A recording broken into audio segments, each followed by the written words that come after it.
आप सभी का स्वागत है हिंदी नॉवेल स्टोरी एक्सप्लेनर में। यहाँ पर हर एक स्टोरी आपको मैजिक, सिस्टम, रोमांस की एक जादुई सफर पे ले जाएगी।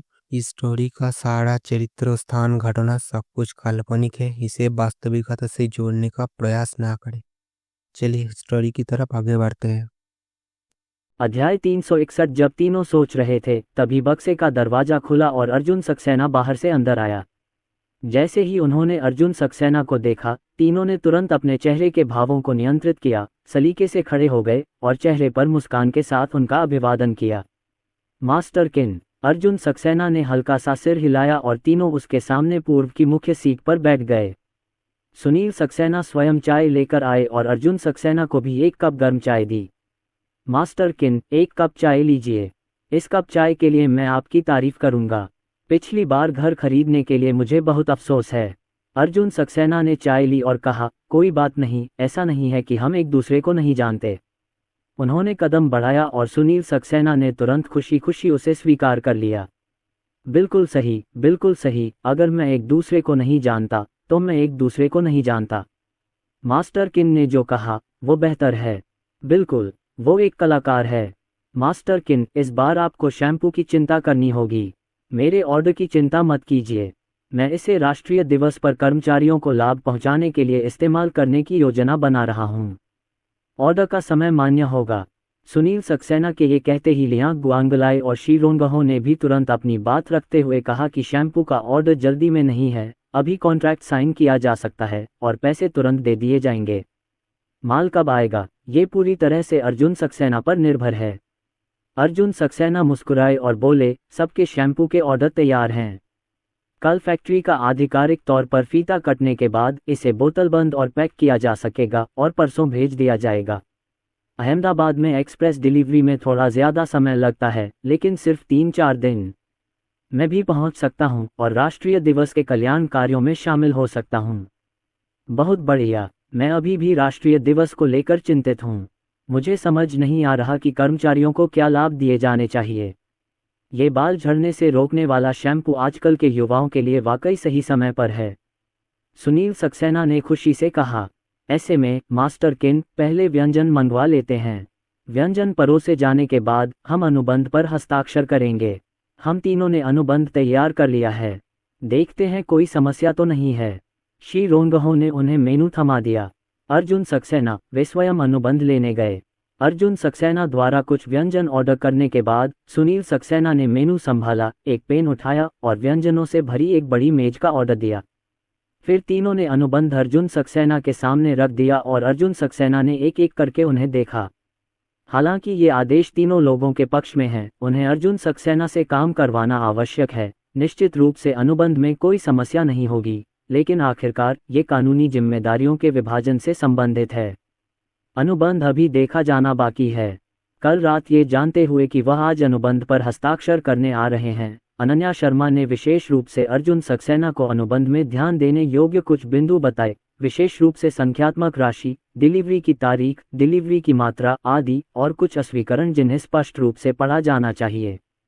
जब अर्जुन सक्सेना को यकीन हो गया कि कोई समस्या नहीं है, तो उन्होंने शी रोंगहो के हाथ से हस्ताक्षर वाली कलम ले ली और 6 अनुबंधों पर अपने हस्ताक्षर कर दिए।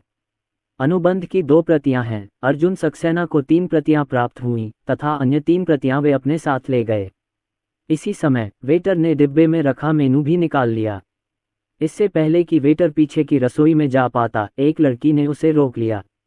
क्या ये किन्युवान चुनक्स्यू बॉक्स का ऑर्डर है? लड़की ने पूछा। वेटर ने सिर हिलाया और सम्मानपूर्वक कहा, हाँ मिस, ये किन्युवान चुनक्स्यू के बॉक्स से ऑर्डर मेनू है। ठीक है, मैं समझ गया। आप ये सूची मेरे पिताजी के पास ले जा सकते हैं और उन्हें खुद ये व्यंजन बनाने दे सकते हैं। आप इसे दूसरे रसोइयों पर नहीं छोड़ सकते। क्या आप चाहते हैं कि बॉस खुद ही कर दे? लेकिन बॉस का एक नियम है, महीने में सिर्फ 10 टेबल। इस महीने का कोटा खत्म हो गया है, मिस।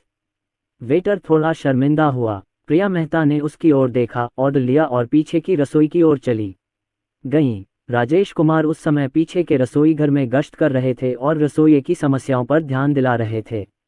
इस व्यंजन को इस तरह से तला नहीं जा सकता, लाओ वांग, मैंने आपको कई बार कहा है, सुअर के जिगर को बाहर से जला हुआ और अंदर से नरम होना चाहिए। इसलिए आपको इसे दूर रखने से पहले बर्तन के गर्म होने का इंतजार करना होगा और फिर आप इसे उच्च गर्मी पर कुछ बार पलट सकते हैं। और आप पापा, प्रिया मेहता चिल्लाईं और राजेश कुमार ने तुरंत उनकी ओर देखा और अभी अभी का कठोर चेहरा सौम्य हो गया। प्रिया मेहता ने अपने पिता का हाथ थाम लिया और प्यार से बोली, पापा आपको मेरी मदद करनी होगी। मेरी बेटी की जिंदगी भर की खुशी आप पर निर्भर है। राजेश कुमार सोच में पड़ गए, क्या हुआ? प्रिया मेहता ने ऑर्डर उसके हाथ में थमा दिया और कहा, कुछ नहीं हुआ, मैं बस चाहती हूँ कि आप मुझे खाना बनाने में मदद करने के लिए एक अपवाद बना दें। जब राजेश कुमार ने ये सुना तो उन्होंने तुरंत अपना सिर हिलाया और कहा, नहीं बेटी, तुम्हारे पिताजी और मैंने इस महीने पहले ही 10 टेबल चावल का उपयोग कर लिया है, इसलिए मैं इसका उपयोग नहीं कर सकता।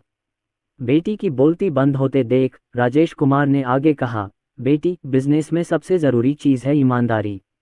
मैंने कहा था कि महीने में 10 मेज़ों पर खाना मिलता है और न कम न ज़्यादा।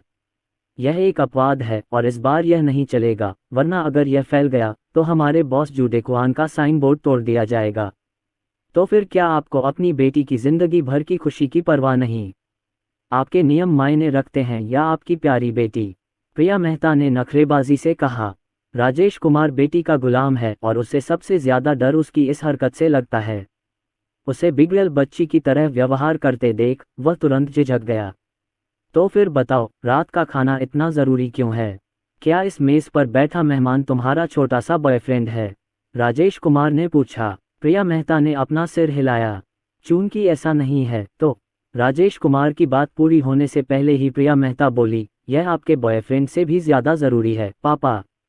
ये डिब्बा मेरे बॉयफ्रेंड के पापा ने रखा था और भाई शी ने मुझे बताया कि आज उनके पापा ने जिन मेहमानों की मेहमाननवाजी की वे बहुत खास थे। यह ज़रूरी है, न सिर्फ उनका किरदार बहुत अच्छा है बल्कि मैं और उनका मैचमेकर भी। इतना ज़रूरी डिनर, पापा, क्या आपको लगता है कि आपको इसे खुद ही बनाना होगा? दयासलाई बनाने वाला, क्या तुम दोनों हमारे रेस्टोरेंट में एक दूसरे को नहीं जानते थे? दयासलाई बनाने वाला कहाँ से आया? निंगरोंगा ने पूछा। प्रिया मेहता थोड़ी घबराई हुई थी। उन्होंने घड़ी की तरफ देखा और बोली, अय्या पापा, वैसे भी ये तो मैचमेकर है। आप जल्दी से खाना बना लीजिए, मेहमान जल्दी में होंगे। ऐसे में जब तक आप खाना बनाएंगे मैं आपको विस्तार से बता दूंगी। अपनी बेटी की चिंतित सूरत देखकर राजेश कुमार को समझौता करना पड़ा। ठीक है, चूंकि वह मेरी बेटी के लिए इतना महत्वपूर्ण व्यक्ति है तो मैं एक अपवाद बनाऊंगा, लेकिन इस बार मुझे सूची दे दो और मैं अब साइड डिश पर जाऊंगा। आपने मुझे स्पष्ट रूप से समझाया कि क्या हुआ था। पीछे की रसोई में राजेश कुमार ने स्वयं भोजन पकाया और बक्से में अनुबंध पर हस्ताक्षर करने वाले चारों लोग भी बातचीत करने लगे। सुनील सक्सेना सबसे ज्यादा उत्साहित थे। आज पहली बार उनकी मुलाकात अर्जुन सक्सेना से हुई थी। अगर शी रोंगहो का खेल न होता तो वे शी रोंगहो और लियांग गुआन को बोलने का मौका ही नहीं देना चाहते थे, क्योंकि वे अकेले अर्जुन सक्सेना को मना कर देते। बात खत्म। मास्टर किन, आप वाकई कमाल के हैं। दूसरे साल में ही आपने खुद सैन किनझाई की शुरुआत की थी और आपका पहला काम लाखों डॉलर का एक अखरोट था। यह उद्यम शुरुआत से ही जीत रहा है। मास्टर किन, मैंने पाया कि आप एक बहुमुखी प्रतिभा के धनी हैं। नक्काशी में आपकी उपलब्धियां बहुत ऊंची हैं और फैंग शुई ने झाओ जिंगरेन जैसे पुराने उस्तादों को भी पराजित कर दिया है, और अब आप शैम्पू उद्योग में भी प्रवेश कर रहे हैं। सबसे लोकप्रिय एंटी हेयर लॉस और हेयर ग्रोथ कर रहे हैं। आपकी क्रॉस बॉर्डर प्रतिभा भी उत्कृष्ट है। सुनील सक्सेना ने अर्जुन सक्सेना की खूबियां गिनाई और जितना अधिक वह इसके बारे में बात करते गए उतना ही अधिक हैरान होते गए। अर्जुन सक्सेना ने कहा, ऐसे बहुत सारे कौशल हैं जो आपको परेशान नहीं करते। 10 मिनट बाद एक के बाद एक व्यंजन परोसे गए। अर्जुन सक्सेना ने खाते हुए ज्यादा बात नहीं की और सुनील सक्सेना ने भी पहले जैसी बकबक करना बंद कर दिया। व्यंजन परोसे जाते ही वह माओताई वाइन ले आया, लेकिन अर्जुन सक्सेना ने कहा कि वह दोपहर में घर जाएगा। और भी चीजें हैं, पीना नहीं। सुनील सक्सेना ने ज्यादा कुछ नहीं कहा और मन बना लिया कि 2 लाख से ज्यादा कीमत की माओताई की ये 2 बोतलें बाद में अर्जुन सक्सेना के लिए वापस कर देगा। खाना खाते खाते अचानक अर्जुन सक्सेना बोले, क्या इस रेस्टोरेंट ने अपना शेफ बदल दिया है? खाने का स्वाद तो बदल गया है और पिछली बार से काफी बेहतर भी है। शी रोंगहो और लियांग गुआंगलाई का पूरा ध्यान अर्जुन सक्सेना पर था, खाने पर उनका ध्यान नहीं था। उसकी बात सुनने के बाद उन्होंने गौर से देखा और सुराग पा लिया। शी रोंगहो एक ऐसे व्यक्ति हैं जिन्हें खाना बहुत पसंद है, जैसा कि आप उनके फिगर को देखकर बता सकते हैं, उन्होंने आगे कहा। मास्टर किन सही कह रहे हैं, पिछली बार हमने जो खाया था उसकी तुलना में ये भोजन वाकई बहुत बेहतर है। लेकिन हाल ही में मैंने अपने परिवार के लिन मिंग से यहाँ के रसोइयों के बदलाव के बारे में नहीं सुना। उन्होंने कहा कि यहाँ के व्यंजनों में सुधार किया गया है और कुछ नए व्यंजन भी शामिल किए गए हैं, और उन्होंने मुझे आज ही उन्हें ऑर्डर करने के लिए विशेष रूप से कहा है। वेटर अभी अभी डिश लेकर आया था और शी रोंगहो ने पूछा, वेटर, क्या आपके परिवार में शेफ बदल गए हैं? आज के खाने का स्वाद पिछली बार से अलग है। वेटर ने तुरंत मुस्कुराते हुए जवाब दिया, अतिथि महोदय, हमने अपने स्टोव में शेफ नहीं बदले हैं, लेकिन आज गेस्ट बॉक्स में जो खाना था वह हमारे बॉस ने खुद बनाया था। मुझे आश्चर्य है कि क्या इसका स्वाद मेहमानों को संतुष्ट करेगा। स्वाद तो पिछली बार से बेहतर है, पर तुम्हारे बॉस ने पिछली बार क्यों नहीं बनाया? तुम लोग बेतरतीब हो। शी रोंगहो हैरान था। वेटर ने समझाया, नहीं ग्राहक, हम कई सालों से जूडीक्वान खोल रहे हैं और बॉस पिछले कुछ सालों में अक्सर पीछे की रसोई में नहीं आए हैं। बॉस के नियम सिर्फ वीआईपी ग्राहकों को ही पता होते हैं। बॉस महीने में सिर्फ 10 टेबल पर ही खाना बनाते हैं, चावल, लेकिन आज सबके लिए टेबल पर हमारे बॉस ने खुद बनाया है। वेटर समझाकर पहले बाहर चला गया। शी रोंगहो अभी भी धुंध में था। अर्जुन सक्सेना ने एक तरफ इशारा करके कहा, बॉस शी, क्या आपकी तनख्वाह जुडैक्वान की युवती से नहीं मिल रही? मुझे लगता है कि यह आपके बेटे की है। शी रोंगहो ने अपनी जांघ पर थपथपाया और अचानक महसूस किया, हाँ, ये लिन मिंग होना चाहिए, वरना जुडैक्वान का बॉस अचानक अपवाद नहीं करेगा। लेकिन मेरे परिवार का वह बच्चा आमतौर पर इतना समझदार व्यक्ति नहीं दिखता है। ये वही होना चाहिए जो जियानिंग का मतलब था। इस विषय पर बोलते हुए मुझे आपको भी धन्यवाद देना है, मास्टर किन। अगर आपने उस बदमाश का पता नहीं लगाया होता और मेरे बेटे के लिए आड़ू के फूलों का पता नहीं लगाया होता, तो मेरे परिवार लिन मिंग को पता नहीं होता कि वह कब तक भ्रमित रहेगा। शी रोंगहो ने खुश होकर कहा। अर्जुन सक्सेना को शराब की जगह चाय पिलाई और अपने बेटे को बुलाने के लिए बगल में चले गए। इस समय रसोई घर राजेश कुमार को तब आश्चर्य हुआ जब उन्होंने अपनी बेटी से पूरी बात सुनी। तो आपके और जियोशी के बच्चे के बीच भाग्य की गणना मास्टर किन द्वारा की गई थी। मुझे विश्वास नहीं हो रहा कि ऐसा गुरु हमारे होटल में आएगा। प्रिया मेहता ने सिर हिलाया और कहा, हाँ, मास्टर किन बहुत शक्तिशाली है। लिन मिंग ने मुझे बताया कि अगर मास्टर किन ने उसे जगाया और किन्न का असली चेहरा उजागर किया तो उसके साथ अभी भी खेला जा रहा है, शायद परिवार का पैसा भी जा रहा है। राजेश कुमार ने अपनी थोड़ी को छुआ और ध्यान से सोचा। जो लोग व्यापार करते हैं वे फेंग शुई में थोड़ा विश्वास रखते हैं। जितना बड़ा व्यापार होता है उतना ही वे इस संबंध में कुछ न कुछ सहारा ढूंढना चाहते हैं। जूडीक्वान ने इन वर्षों में विश्वविद्यालय शहर में एक मजबूत पैर जमा लिया है और साइन बोर्ड लगा दिया गया है, लेकिन राजेश कुमार का लक्ष्य केवल विश्वविद्यालय शहर में नहीं है। वह मुंबई के प्रमुख केंद्रीय क्षेत्रों में स्टोर खोलना चाहता है, लेकिन इसमें कई जोखिम हैं। हालांकि उन्होंने वर्षों में बहुत पैसा बचाया है, लेकिन वह जल्दबाजी में काम करने की हिम्मत नहीं करते हैं। यदि कोई गुरु कुछ संकेत दे तो शायद ये काम हो जाएगा। राजेश कुमार को तुरंत एक विचार आया। उन्होंने आग और चूल्हा बंद कर दिया और अपनी बेटी से गंभीरता से पूछा, बेटी, ये मास्टर किन बहुत प्रतिभाशाली व्यक्ति हैं। तुमने उन्हें पिछली बार देखा था ना? वे आज हमारी दुकान में खाना खा रहे हैं। देखो, क्या तुम पिताजी को बाद में उनसे मिलने का कोई मौका दे सकती हो? ऐसा शक्तिशाली व्यक्ति भविष्य में हमारे परिवार का भाग्य बदल सकता है। प्रिया मेहता को इतनी उम्मीद नहीं थी, लेकिन जब उसके पिता ने पूछा तो उसने फिर भी जवाब दिया, मैं पिछली बार मास्टर किन से मिली थी, लेकिन मैंने उस समय बात नहीं की थी और अब जल्दबाजी में वहां जाना अच्छा नहीं हो सकता है, इसलिए यह बात है। पिताजी, मैं वास्तव में मास्टर किन से मिलना चाहता हूँ, इसलिए मैंने स्थिति के बारे में पूछने के लिए लिन मिंग को फ़ोन किया। आखिरकार यह उनके पिता थे जिन्होंने आज मास्टर किन को रात के खाने पर आमंत्रित किया था। ठीक है लड़की, तुम जल्दी से जियोशी से पूछ सकती हो, और वैसे जब वे आज यहाँ खाना खाने आए हैं तो वे किस बारे में बात कर रहे हैं, और मास्टर किन के बारे में और पूछ सकती हो। प्रिया मेहता ने सिर हिलाया, फ़ोन लिया और बाहर चली गईं। राजेश कुमार रसोई में कुछ कदम दाएं बाएं चला गया। जितना वह इसके बारे में सोचता उतना ही उत्साहित होता। उसे लगा कि यह ईश्वर द्वारा उसे दिया गया एक अवसर है। यह मास्टर किन वह महान व्यक्ति बन सकता है जिसके लिए वह नियत था, इसलिए चाहे कुछ भी हो उसे आज ही इस अवसर का लाभ उठाना चाहिए। बेटी का इंतजार करते हुए राजेश कुमार मुंह धोने चले गए और फिर पीछे वाली रसोई में चले गए। अब सूची में सिर्फ गुड़हल का सूप बचा था, लेकिन अर्जुन सक्सेना की पहचान जानने के बाद राजेश कुमार ने एक और व्यंजन जोड़ने का फैसला किया। ये व्यंजन उनकी विशेषता है, एक क्लासिक बुद्धा दीवार के ऊपर से कूदता है। उन्होंने पारंपरिक विधि में खुद विकसित किया हुआ मसाला भी मिलाया, जो उनकी खासियत है। यहाँ तक कि वीआईपी मेहमानों को भी 3 महीने से ज़्यादा पहले से अपॉइंटमेंट लेना पड़ता है। लेकिन आज अर्जुन सक्सेना की खातिर वह ये व्यंजन स्वयं परोसेंगे। जब प्रिया मेहता वापस आई तो राजेश कुमार ने अभी अभी Buddha jumping over the wall steam में डाली थी और उसे स्टीम करने में 15 मिनट लगे, या शायद ज़्यादा, लेकिन उन्हें डर था कि अर्जुन सक्सेना और बाकी लोग इंतज़ार नहीं कर पाएंगे। सूप की आखिरी सर्विंग बची है और अगर आप उसे न बना पाए तो यह नुकसान काफ़ी होगा। बेटी, क्या तुमने लिन मिंग से स्पष्ट रूप से पूछा है?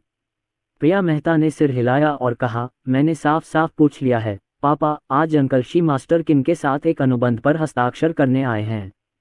लगता है मास्टर किन ने एंटी हेयर लॉस शैम्पू और हेयर रिस्टोरा बनाने के लिए एक शैम्पू फैक्ट्री खोली है। अंकल शी ने 30,000 सेट का ऑर्डर दिया है। लिन मिंग ने यह भी कहा कि हम वहां जा सकते हैं, क्योंकि मैंने आज बॉक्स को खास तौर पर सजाया है और मैं आपको खाना भी खुद बनाने दूंगा। मास्टर किन ने अभी अभी खाने का अंतर खाया है और हमारे वेटर अंकल शी से पूछा है। मैंने अभी अभी लिन मिंग को फ़ोन करके हालचाल पूछा और लिन मिंग ने कहा कि मैंने इसकी व्यवस्था की है, इसलिए इस समय अंकल शी हमसे भी मिलना चाहते हैं। जब राजेश कुमार ने यह सुना तो उन्होंने तुरंत अपने दाहिने हाथ से अपनी मुट्ठी भींच ली और बाएं हाथ की हथेली पर हथौड़ा मार दिया। बिल्कुल सही, मेरे पास अभी आखिरी डिश बची है। जब ये Buddha jumps over the wall तैयार हो जाएगी तो हम इसे खुद बॉक्स तक पहुंचा देंगे। बेटी, जाओ अपने कपड़े बदलो और थोड़ा सामान समेट लो। प्रिया मेहता ने भौहें चढ़ाते हुए कहा, क्या मेरा शरीर भी अच्छा नहीं है? पापा, मास्टर किन से मिलने के लिए मैं इतनी सज धज कर क्यों आऊं? मेरा तो पहले से ही एक बॉयफ्रेंड है। राजेश कुमार ने देखा कि उसकी बेटी टेढ़ी सोच में है और मुस्कुराते हुए उसके छोटे से सिर पर दस्तक दी। तुम क्या सोच रही हो बेवकूफ़ लड़की? मास्टर किन के अलावा क्या डिब्बे में तुम्हारे होने वाले ससुर नहीं हैं? चूंकि यह मास्टर किन बाहर आ गए हैं, इसलिए तुम और जियाओशी तुम्हारे जीवन की असली शादी हैं। इसलिए जब तुम उनके पिता से मिलने जाओगी तो क्या तुम इसे सुलझा नहीं सकती? प्रिया मेहता ने प्रतिक्रिया दी और खुशी से मुस्कुराई। समझ गई, अब मैं तैयारी करती हूँ बॉक्स में। शी रोंगहो ने अपने बेटे से सुना कि प्रिया मेहता ने आज जुडैक्वान की व्यवस्था की है। लाओ शे, बधाई हो। इस बार आपके परिवार लिन मिंग ने आपके लिए जो भावी बहू ढूंढी है वह वाकई एक अद्भुत इंसान है। लियांग गुआंगलाई ने बधाई दी। हालांकि सुनील सक्सेना ने पूरी बात नहीं देखी थी, पर शायद उन्हें पूरी बात पता थी और फिर बोले, भैया शीलकी हैं, यहाँ की बहू अभी तक दरवाजे से नहीं आई है, इसलिए मैं बस आपके बारे में सोच रहा हूँ और सारी व्यवस्था ठीक से कर रहा हूँ। मैं आज हूँ। जब मैं पहली बार डिब्बे में गया तो मैंने सोचा ये डिब्बा बड़ी सावधानी से तैयार किया गया है, यह आपकी बहू की लिखावट निकली। ये शब्द सुनकर शी रोंगहो को राहत महसूस हुई, लेकिन अर्जुन सक्सेना के यहाँ होने के कारण वह भावुक होने की हिम्मत नहीं कर सका, इसलिए उसने कहा, मुझे अभी भी मास्टर किन का शुक्रिया अदा करना है। मास्टर किन के बिना मेरे परिवार में लिन मिंग नहीं होता। अर्जुन सक्सेना मुस्कुराए और बोले, किस्मत आ गई है, मैं तो बस मार्गदर्शक हूँ, आपके बेटे का भाग्य महिला के साथ है। बॉक्स में बात करते समय शी रोंगहो को अपने बेटे से एक व्हाट्सएप संदेश मिला, जिसमें कहा गया था कि प्रिया मेहता और उनके पिता बॉक्स में आना चाहते हैं। उन्होंने उल्लेख किया कि वह मास्टर किन को देखना चाहते हैं और प्रिया मेहता के पिता चाहते हैं कि शी रोंगहो फिर से किन के सामने आएं, लहरों के सामने सिफारिश करें। शी रोंगहो खुद भी एक बॉस हैं, इसलिए स्वाभाविक रूप से उन्हें इसका मतलब समझ आता है। भले ही उन्होंने अर्जुन सक्सेना को बताया हो, अर्जुन सक्सेना की इस पर कोई राय नहीं थी और उनके द्वारा खुद बनाया गया खाना देखने आना ठीक था। जल्द ही राजेश कुमार और प्रिया मेहता अंदर आ गए। राजेश कुमार अपने हाथ में Buddha jumps over the wall पकड़े हुए थे और प्रिया मेहता उनके द्वारा ऑर्डर किया गया सूप पकड़े हुए थीं। हालांकि शी रोंगहो राजेश कुमार से पहली बार मिला था, लेकिन उसे पता था कि आज दोनों माता पिता का मिलन समारोह नहीं था। राजेश कुमार आज यहाँ मुख्यतः अर्जुन सक्सेना से परिचित होने आया था, इसलिए उन्होंने उठकर प्रिया मेहता का परिचय अर्जुन सक्सेना से कराया। शी रोंगहो राजेश कुमार से परिचित नहीं थे, इसलिए प्रिया मेहता ने व्यक्तिगत रूप से उनका परिचय कराया। मास्टर किन, नमस्ते, ये मेरे पिता हैं। मेरे पिता ने आपके बारे में सुना था और मेरे और लिन मिंग के बीच के भाग्य को जानते थे। मैं अब भी आपके मार्गदर्शन पर निर्भर हूँ। मैं आपका धन्यवाद करने यहाँ आया हूँ। राजेश कुमार ने अपनी बेटी की बात मानकर टेबल पर Buddha jumps over the wall रख दिया और जानबूझकर टेबल को अर्जुन सक्सेना के सामने कर दिया। मास्टर किन, उस छोटी बच्ची का भाग्य आपके मार्गदर्शन की बदौलत है। मुझे आज ही इसके बारे में पता चला, इसलिए मैंने आपके और सबके लिए एक खास व्यंजन बनाया है। अर्जुन सक्सेना ने इस इरादे को स्वीकार करते हुए कहा, मेरा इरादा तो यही है। आज के सभी व्यंजन अच्छे हैं। सुना है बॉस खुद बनाते हैं और उन्होंने परंपरा तोड़ दी। मेहनत तो बहुत है। राजेश कुमार ने जल्दी से अपना सिर हिलाया और सबको पहले Buddha jumping over the wall का अनुभव लेने के लिए आमंत्रित किया। अर्जुन सक्सेना स्वाभाविक रूप से इसे आजमाने वाले पहले व्यक्ति थे। Buddha jumps over the wall एक कैंटोनीज व्यंजन है। अनन्या शर्मा अहमदाबाद से हैं। अर्जुन सक्सेना ने कैंटोनीज व्यंजनों का बहुत अध्ययन किया है। उन्होंने यह व्यंजन घर पर ही बनाया है। मैंने जो बनाया है उसमें अभी भी थोड़ी कमी है, लेकिन मैंने भी कड़ी मेहनत की है। मैंने गाढ़ी चटनी को भी बेहतर बनाया है और स्वाद को मीठा बनाने के लिए उसमें मुलेठी भी डाली है। बाहर भोजन करते समय दीवार पर कूदते हुए ऐसे बुद्ध को देखना बुरा नहीं है।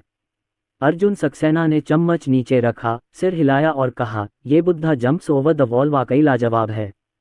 बॉस निंग ने इसमें मुलेठी डाली है ना? यह आम Buddha jumps over the wall soup से भी बेहतर है। राजेश कुमार एक पल के लिए स्तब्ध रह गए, फिर अचानक आश्चर्य से बोले, मास्टर किन वाकई कमाल के हैं। सच कहूं तो यह मुलेठी वाकई एक गुप्त सामग्री है जो मैंने गलती से खोज ली थी। मुलेठी डालने के बाद कई मेहमानों ने बहुत अच्छी प्रतिक्रिया दी। ये हमेशा से मेरी खासियत रही है। मुझे उम्मीद नहीं थी कि मास्टर किन इसे एक साथ खा जाएंगे। अर्जुन सक्सेना बिना कुछ कहे मुस्कुराए, लेकिन इससे रहस्य की एक परत जुड़ गई। चाहे वह राजेश कुमार हों, जो अभी अभी आए थे, या बॉक्स में बैठे अन्य 3 बॉस, अर्जुन सक्सेना की क्षमताओं के बारे में उनकी धारणा अचानक एक नए स्तर पर पहुंच गई। राजेश कुमार अर्जुन सक्सेना के खाने से संतुष्ट थे, इसलिए जब तक गर्मी थी वे रेलिंग पर चढ़ने में व्यस्त थे। आज मुझे विशिष्ट अतिथियों को परेशान करने के लिए बहुत खेद है, लेकिन मैंने अपने परिवार के जिलान से सुना है कि मास्टर किन ने बालों के झड़ने और बालों के विकास के लिए एक तरल पदार्थ विकसित किया है। मैं इसके बारे में उत्सुक हूँ।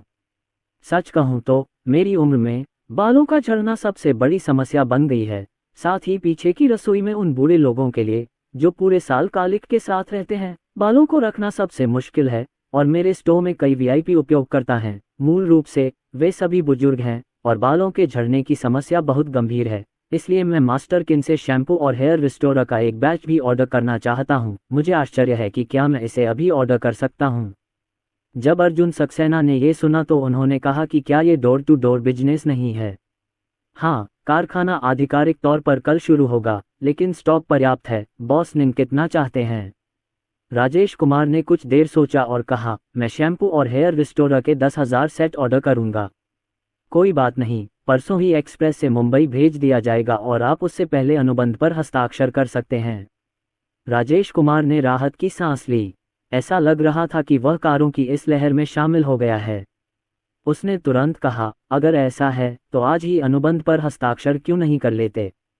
मास्टर किन, क्या आपको लगता है कि यह उपयुक्त है? शी रोंगहो ने ये सुनते ही तुरंत कहा, हम आज मास्टर किन के साथ एक अनुबंध पर हस्ताक्षर करने आए हैं। चूंकि बॉस रोंग भी इसे मंगवाना चाहते हैं, तो क्यों न हम अपने अनुबंध के अनुसार राशि संशोधित करके सीधे इसका इस्तेमाल करें। शी रोंगहो और राजेश कुमार भविष्य में ससुराल वाले बनने वाले हैं। वे इस समय अपने ससुराल वालों की मदद कर सकते हैं और भविष्य में वे बेहतर होंगे। अर्जुन सक्सेना के सिर हिलाते ही राजेश कुमार ने तुरंत उसे संशोधित करने और कॉपी करने का ठेका ले लिया। कुछ ही समय में अर्जुन सक्सेना को 10,000 का और ठेका मिल गया।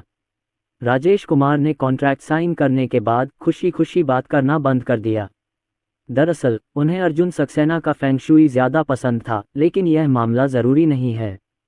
जब वे शाखा खोलने का फैसला करेंगे तो उसे साथ लाएंगे। मास्टर किन से मदद मांगने के लिए पर्याप्त धन।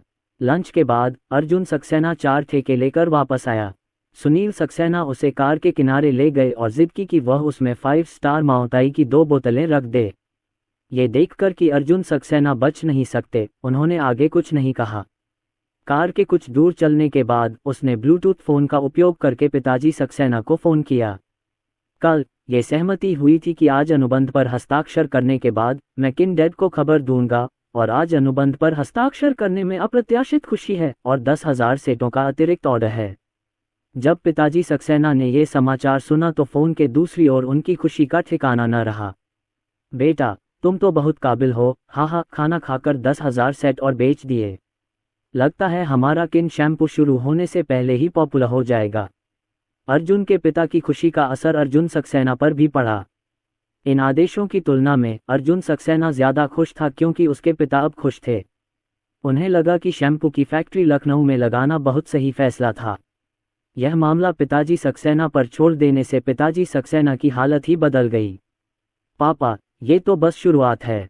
हालांकि इन 70,000 सेटों के ज़्यादातर ऑर्डर मेरे लिए ही दिए गए थे, लेकिन हमारे शैम्पू और हेयर टॉनिक वाकई बहुत काम के हैं, इसलिए 70,000 सेट बिक जाने के बाद हमें ज़रूर अच्छी प्रतिक्रिया मिलेगी और हमें दोबारा आने वाले ग्राहकों की चिंता नहीं रहेगी।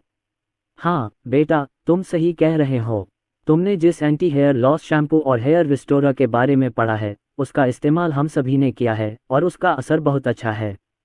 अगर जिन लोगों ने इसका इस्तेमाल किया है वे भविष्य में भी इसे ज़रूर खरीदते रहेंगे। हाँ, तो हमारे कारखाने में ऑर्डरों का तांता लगा रहेगा, पिताजी सक्सेना ने खुश होकर कहा। खैर, कल उद्घाटन की तैयारियां कैसी चल रही हैं? क्या मैं वापस न जाऊं तो कोई दिक्कत नहीं? अर्जुन सक्सेना ने पूछा। इस मामले पर पहले भी चर्चा हुई थी। अर्जुन सक्सेना अभी मुंबई में पढ़ाई कर रहा है। मुंबई और लखनऊ के बीच की दूरी ज़्यादा नहीं है। कार से आने जाने में आधे दिन से ज़्यादा लग जाता है। अर्जुन सक्सेना कुछ दिन पहले ही वापस गया था। इस बार फैक्ट्री का फीता काटने का काम शुरू हो गया था। बात ये थी कि सक्सेना के पिता और माँ दोनों ने उसे भागने से मना किया था। कोई बात नहीं बेटा, तुम ये काम मेरे पापा पर छोड़ दो। फैक्ट्री में बाकी काम और शैम्पू व हेयर ग्रोथ लिक्विड का उत्पादन तो तुमने निपटा ही दिया है। बस रिबन काटने और काम शुरू करने की बात है। सवालिया निशान। कल सुबह 8:40 बजे आधिकारिक तौर पर रिबन काटा जाएगा। मैंने अपने रिश्तेदारों को पहले ही सूचित कर दिया है। जब समय आएगा तो मैं तुम्हारी माँ से कहूँगा कि वह एक वीडियो रिकॉर्ड करके तुम्हें भेज दें। पंक्ति। अगले दिन सुबह 8 बजे सक्सेना के माता पिता नए नए उत्सवी कपड़ों में किन के शैम्पू कारखाने में गए। आज एक एक करके मजदूर भी आ गए और घर पर रिश्तेदार भी। किन मेई 8 बजे से पहले नहीं पहुंची। यहाँ सक्सेना परिवार की सबसे बड़ी बहन होने के नाते वह आमतौर पर झांगलुओं की मदद के लिए सबसे पहले आती है। सक्सेना के माता पिता ने फिर भी सक्सेना परिवार की दूसरी संतान नंदिनी सक्सेना को फैक्ट्री के उद्घाटन जैसी खुशी की सूचना नहीं देने का फैसला किया। नंदिनी सक्सेना ने पिछले कुछ वर्षों में जो कुछ किया है उससे पिताजी सक्सेना और मां किन नाराज हैं, लेकिन इससे पहले पिताजी सक्सेना और मां किन हमेशा सोचते थे कि वे परिवार में दूसरी चाची थीं, इसलिए वे उन्हें बर्दाश्त करते रहे। लेकिन पिछली बार नंदिनी सक्सेना ने अनन्या शर्मा के बारे में कहा था, इस बात ने उनके पुराने सक्सेना परिवार की कमर तोड़ दी। सक्सेना परिवार के माता पिता नंदिनी सक्सेना से पूरी तरह से अलग हो गए और जब नंदिनी सक्सेना पैसे उधार लेने आई तो सक्सेना परिवार ने उसे तुरंत ही घर से निकाल दिया। माहौल और भी तनावपूर्ण हो गया। उस समय पिताजी सक्सेना ने कहा कि भविष्य में उनके पारिवारिक मामलों का नंदिनी सक्सेना से कोई लेना देना नहीं है, इसलिए स्वाभाविक रूप से नंदिनी सक्सेना को आज इस मामले की सूचना नहीं दी गई। हालांकि उनके छोटे से गांव में जगह ज्यादा बड़ी नहीं थी। अब सक्सेना परिवार ने इतनी बड़ी फैक्ट्री खोल ली है। हालांकि औपचारिक रूप से फीता काटने का काम आज शुरू हुआ है, लेकिन खबर पहले ही फैल चुकी है। नंदिनी सक्सेना को ये बात स्वाभाविक रूप से पता थी। पिछली बार वह अर्जुन सक्सेना की सगाई या बच्चे के 100 दिन के भोज में नहीं गई थी। हालांकि सक्सेना परिवार की वर्तमान पूंजी को देखते हुए वह खुश नहीं थी, लेकिन किन के परिवार से खुश नहीं थी। नंदिनी सक्सेना ने फिर भी पैसा कमाने की क्षमता को सहन किया। इस बार उसने सोचा कि उसे इस बात का दुख है कि वह इतने दिनों से सक्सेना माता पिता के पास नहीं जा पाए। इतनी बड़ी खुशी की बात पर सक्सेना माता पिता को उसे फ़ोन करके बताना चाहिए। पता चला कि रिबन काटने के उद्घाटन की सुबह भी नंदिनी सक्सेना को कोई फ़ोन नहीं आया था। वह अचानक थोड़ी चिड़चिड़ी हो गई, लेकिन उसका बेटा किन ताओ इस समय भी आग को भड़का रहा था। माँ, लगता है इस बार मेरे चाचा का परिवार कुछ ज़्यादा ही कर रहा है। पिछली बार तो मैं शादी के लिए पैसे उधार नहीं लेना चाहता था, छोड़ो भी, पर इस बार तो उन्होंने इतनी बड़ी फैक्ट्री भी खोल ली। जाहिर है उनका परिवार बहुत अमीर है। पिछली बार हमने पैसे उधार लिए थे, 3 करोड़, उन्होंने तो कुछ ऐसा ही कहा था। माँ, मुझे नहीं लगता कि हम इस मामले को यूं ही छोड़ सकते हैं। जरा सोचो, मेरे चाचा इतने सालों से हमारे परिवार के साथ बहुत अच्छे रहे हैं, फिर अचानक उनका रवैया कैसे बदल गया? जरूर उन 2 विदेशी औरतों का ही काम होगा। किंताओ के शब्दों का अर्थ है आग को माँ और अनन्या शर्मा तक ले जाना। नंदिनी सक्सेना उस समय रिश्तेदारों की भर्ती कर रही थी, इसलिए उनका बेटा भी किन पर विश्वास करता था, लेकिन किन के परिवार में एक गंभीर बेटा अर्जुन का पिता था, इसलिए स्वाभाविक रूप से उन्होंने इस शादी को मंजूरी नहीं दी। लेकिन सक्सेना परिवार जिस आदमी की तलाश कर रहा था वह वास्तव में बुरा था और परिवार को एक पैसा भी नहीं मिल सका, क्योंकि नंदिनी सक्सेना ने उससे शादी करने पर जोर दिया और अंत में दूसरा पक्ष केवल अपने बेटे को भेज सका, ये कहते हुए कि वह दामाद होगा।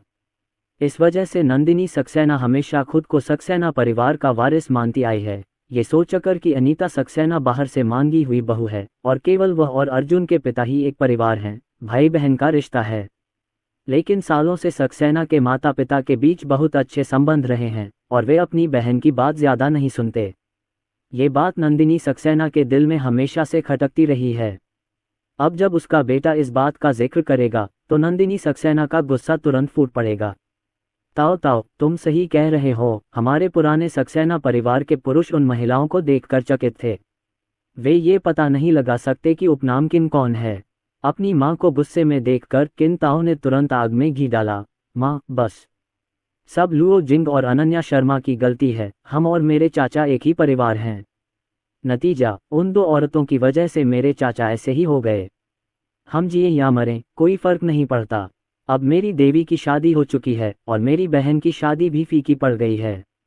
हम दोनों ही ज्यादा जवान नहीं हैं, हमें शादी के बारे में सोचना चाहिए।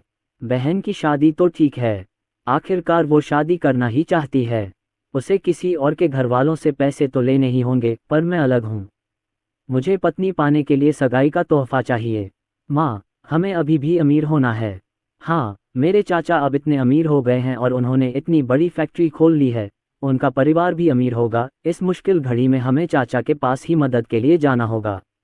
जब किंताओ ने इस तरह आग भड़काई तो नंदिनी सक्सेना ने तुरंत अपने दांत पीस लिए और अपने पैर पटकने लगी और जल्दी से खड़ी हो गई। ताओ ताओ, तुम सही कह रही हो, हम इस मामले को यूं ही नहीं छोड़ सकते। तुम्हारी बहन और भाई की शादियां उन्हीं की वजह से खराब हुई हैं और इस मामले के लिए वे ही जिम्मेदार होंगे। हाँ, चाचा को 30 लाख लेने दो, नहीं, चाचा को 5 लाख लेने दो। केवल इसी तरह हम अपने परिवार के नुकसान की भरपाई कर सकते हैं। किंताओ ने आक्रोश से कहा। माँ बेटे अपनी ही दुनिया में पूरी तरह फंसे हुए थे और उन्हें लगा कि किन रुपया से पैसे उधार लेना ही सही है। अगर किन रुपया उन्हें उधार नहीं देता तो ये किन रुपया की गलती होती। नंदिनी सक्सेना और किंताओ ने इस बारे में सोचा और सीधे किन के शैम्पू कारखाने में चले गए। चूंकि आज अच्छा दिन है, वे इस अच्छे दिन का फायदा उठाकर किन रुपया उधार मांगेंगे। ऐसे जीवंत अवसर पर अगर किन रुपया उधार नहीं देता तो वह कह सकती है कि छोटे भाई किन रुपया को अपनी बहन के जीने मरने की परवाह नहीं है और फिर जनमत प्रभावित हो जाएगा। दबाव कम होने पर कोई भी व्यक्ति उसे एक ही कॉरलार में डुबो सकता है। 8:30 बजे तक कटिंग समारोह की तैयारियां लगभग पूरी हो चुकी थीं और मजदूर अपनी जगह पर पहुंच चुके थे। कारखाने के सामने का खुला मैदान लोगों से भरा हुआ था और वहां काफी चहल पहल थी। बीच में एक अस्थायी राजकुमार था जिसकी पृष्ठभूमि में उत्सवी लाल कपड़े से सजा एक लकड़ी का तख्ता था और जमीन पर एक लाल कालीन बिछा था। बाद में यही रिबन काटने की रस्म होगी। सक्सेना के पिता और माता सभी तैयार थे और रिश्तेदारों ने शहर को घेर लिया, बधाई और कुछ शुभ शब्द कह रहे थे। इस समय उत्सव के माहौल में अचानक चीख पुकार मच गई और सभी का ध्यान तुरंत आकर्षित हो गया। सक्सेना के पिता और माता ने भी अपना चेहरा बदल लिया, एक दूसरे को संदेह भरी नजरों से देखा और दोनों दरवाजे की ओर चल पड़े। नंदिनी सक्सेना रोती हुई दरवाजे पर आई। चलते हुए उसने अपने आंसू पोंछे। ऐसा लग रहा था जैसे वह रो रही हो और उसकी सांस फूल रही हो। किंताओ ने उसे सहारा दिया। ऐसे अवसरों पर कोई अचानक रोता हुआ आ जाता था जो सचमुच दुर्भाग्य था। अर्जुन के पिता अनीता सक्सेना और सक्सेना परिवार के एक रिश्तेदार अचानक बदसूरत दिखने लगे। नंदिनी सक्सेना और किंताओ उनके चेहरों की ओर देखने में असमर्थ थे और वे अभी भी अंदर ऐसे चले गए जैसे कि आसपास कोई और नहीं था। दरवाजे पर खड़ा सुरक्षा गार्ड उन्हें नहीं जानता था, लेकिन उसे केवल इतना पता था कि ऐसे उत्सव के दिन कोई रोता हुआ व्यक्ति निश्चित रूप से परेशानी पैदा करने के लिए यहाँ आया है, इसलिए सुरक्षा गार्ड ने उन दोनों को रोक दिया। नंदिनी सक्सेना को कुछ हटे कट्टे आदमियों ने रोका तो वह तुरंत नाराज हो गईं। उन्होंने उन्हें घूरते हुए कहा, क्या कर रहे हो? अगर तुम जानते हो कि मैं कौन हूँ तो मुझे रोकने की हिम्मत कैसे हुई? मैं तुम्हारे फैक्ट्री मालिक की दूसरी बहन हूँ। जब नंदिनी सक्सेना इस तरह दहाड़ी तो सुरक्षा गार्डों ने एक दूसरे की ओर देखा और फिर मुड़कर किनरूपी की ओर देखने लगे। सक्सेना के पिता और माता इस समय दरवाजे पर पहुंच चुके थे और अर्जुन के पिता ने ठंडे स्वर में कहा, बस उन्हें बाहर ही रहने दो, मैंने उन्हें आमंत्रित नहीं किया। जब नंदिनी सक्सेना ने यह सुना तो वह और भी जोर से चिल्लाए, अरे मम्मी पापा सुनो, यह क्या है? तुम्हें गए हुए बस कुछ ही साल हुए हैं और हड्डियां अभी भी ठंडी हैं। मेरा अच्छा भाई मेरी बहन को पहचानता ही नहीं। चुप रहो। माँ किन ने जब उसे जोर जोर से रोते सुना तो वह बहुत परेशान हो गईं। रिबन काटने की रस्म के 15 मिनट बाद नंदिनी सक्सेना इस समय परेशानी खड़ी करने के लिए दौड़ी, जो वास्तव में दुर्भाग्य था। सबसे बड़ी बहन किनमेई अब इसे बर्दाश्त नहीं कर सकी। वह जल्दी से दरवाजे तक गई और धीमी आवाज में बोली, नंदिनी सक्सेना तुम क्या कर रही हो? आज किन के शैम्पू कारखाने के लिए रिबन काटने का एक अच्छा दिन है। सब बहुत खुश थे और सुबह सुबह रोने के लिए दौड़ पड़े। क्या ये बदकिस्मती नहीं है? क्या तुम्हें अपने भाई के ठीक होने की उम्मीद नहीं है? नंदिनी सक्सेना ने बड़ी बहन की बात बिल्कुल अनसुनी कर दी और बस इतना कहा, बड़ी बहन आपने भी तो कहा था कि ये किन की शैम्पू फैक्ट्री है और मेरा सरनेम किन है। मैं आज क्यों नहीं आ सकती? तुम? किनमेई अवाक थी, भौहें चढ़ाते हुए। यदि आप आना चाहते हैं तो यहाँ ठीक से आएं और अपने भाई को लाल लिफाफे के बिना बधाई दें। आप किस लिए रो रहे हैं? नंदिनी सक्सेना ने ये शब्द सुनकर रोना बंद कर दिया और दुखी होने का नाटक करते हुए बोली, क्या ये एहसास नहीं है? मेरे भाई का परिवार बहुत अच्छा है और मैं भी खुश हूँ। मैं आज अपने भाई को बधाई देने आई हूँ, लेकिन मैंने अभी अभी देखा। जब आप सब खुश हैं तो मैं अपने परिवार की इन बातों के बारे में सोचती हूँ और भावुक होना लाजमी है। बड़ी बहन आपको मेरी बात समझनी होगी। मैं तुम्हें समझ नहीं पा रही हूँ। किनमेई गुस्से से पलट गई। किनरूपी ने समय पर नजर डाली और नंदिनी सक्सेना से सीधे पूछा, तुम यहाँ क्यों हो? तुम्हारा यहाँ स्वागत नहीं है। नंदिनी सक्सेना बहुत परेशान थी जब उन्होंने किनरूपी का रवैया देखा, लेकिन जब उन्होंने आज यहाँ आने के उद्देश्य के बारे में सोचा तो वह फिर भी पीछे हट गईं और रोती रहीं। जियाओ युआन, आज आपके कारखाने के उद्घाटन जैसी बड़ी बात है। एक बहन के रूप में भले ही आप मुझे आमंत्रित न करें, मैं आपको बधाई देने आऊंगी। किनरूपी ने बहुत पहले ही उसके चेहरे को भांप लिया था और तुरंत ठंडे स्वर में कहा, दिखावा मत करो। अगर तुम्हें कुछ कहना है तो अगर कुछ नहीं करना है तो तुम जा सकती हो। अगर तुम नहीं जाओगी तो मैं सुरक्षा गार्ड से कह दूंगा कि वह तुम्हें जाने के लिए कहे।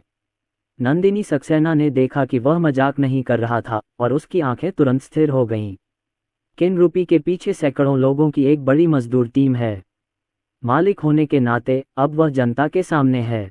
वह अब धीमी आवाज में पैसे उधार ले रहा है। अगर किनरूपी मना कर देता है तो भविष्य में वह मालिक मजदूरों के सामने कैसे उठेगा? शुरुआत कैसे होगी? नंदिनी सक्सेना ने मन बनाया और सीधे मुद्दे पर बोली, ठीक है तो मैं बस यही कहूंगी, शियाओ युआन देखो तुम्हारा अर्जुन सक्सेना अब कितना होनहार है।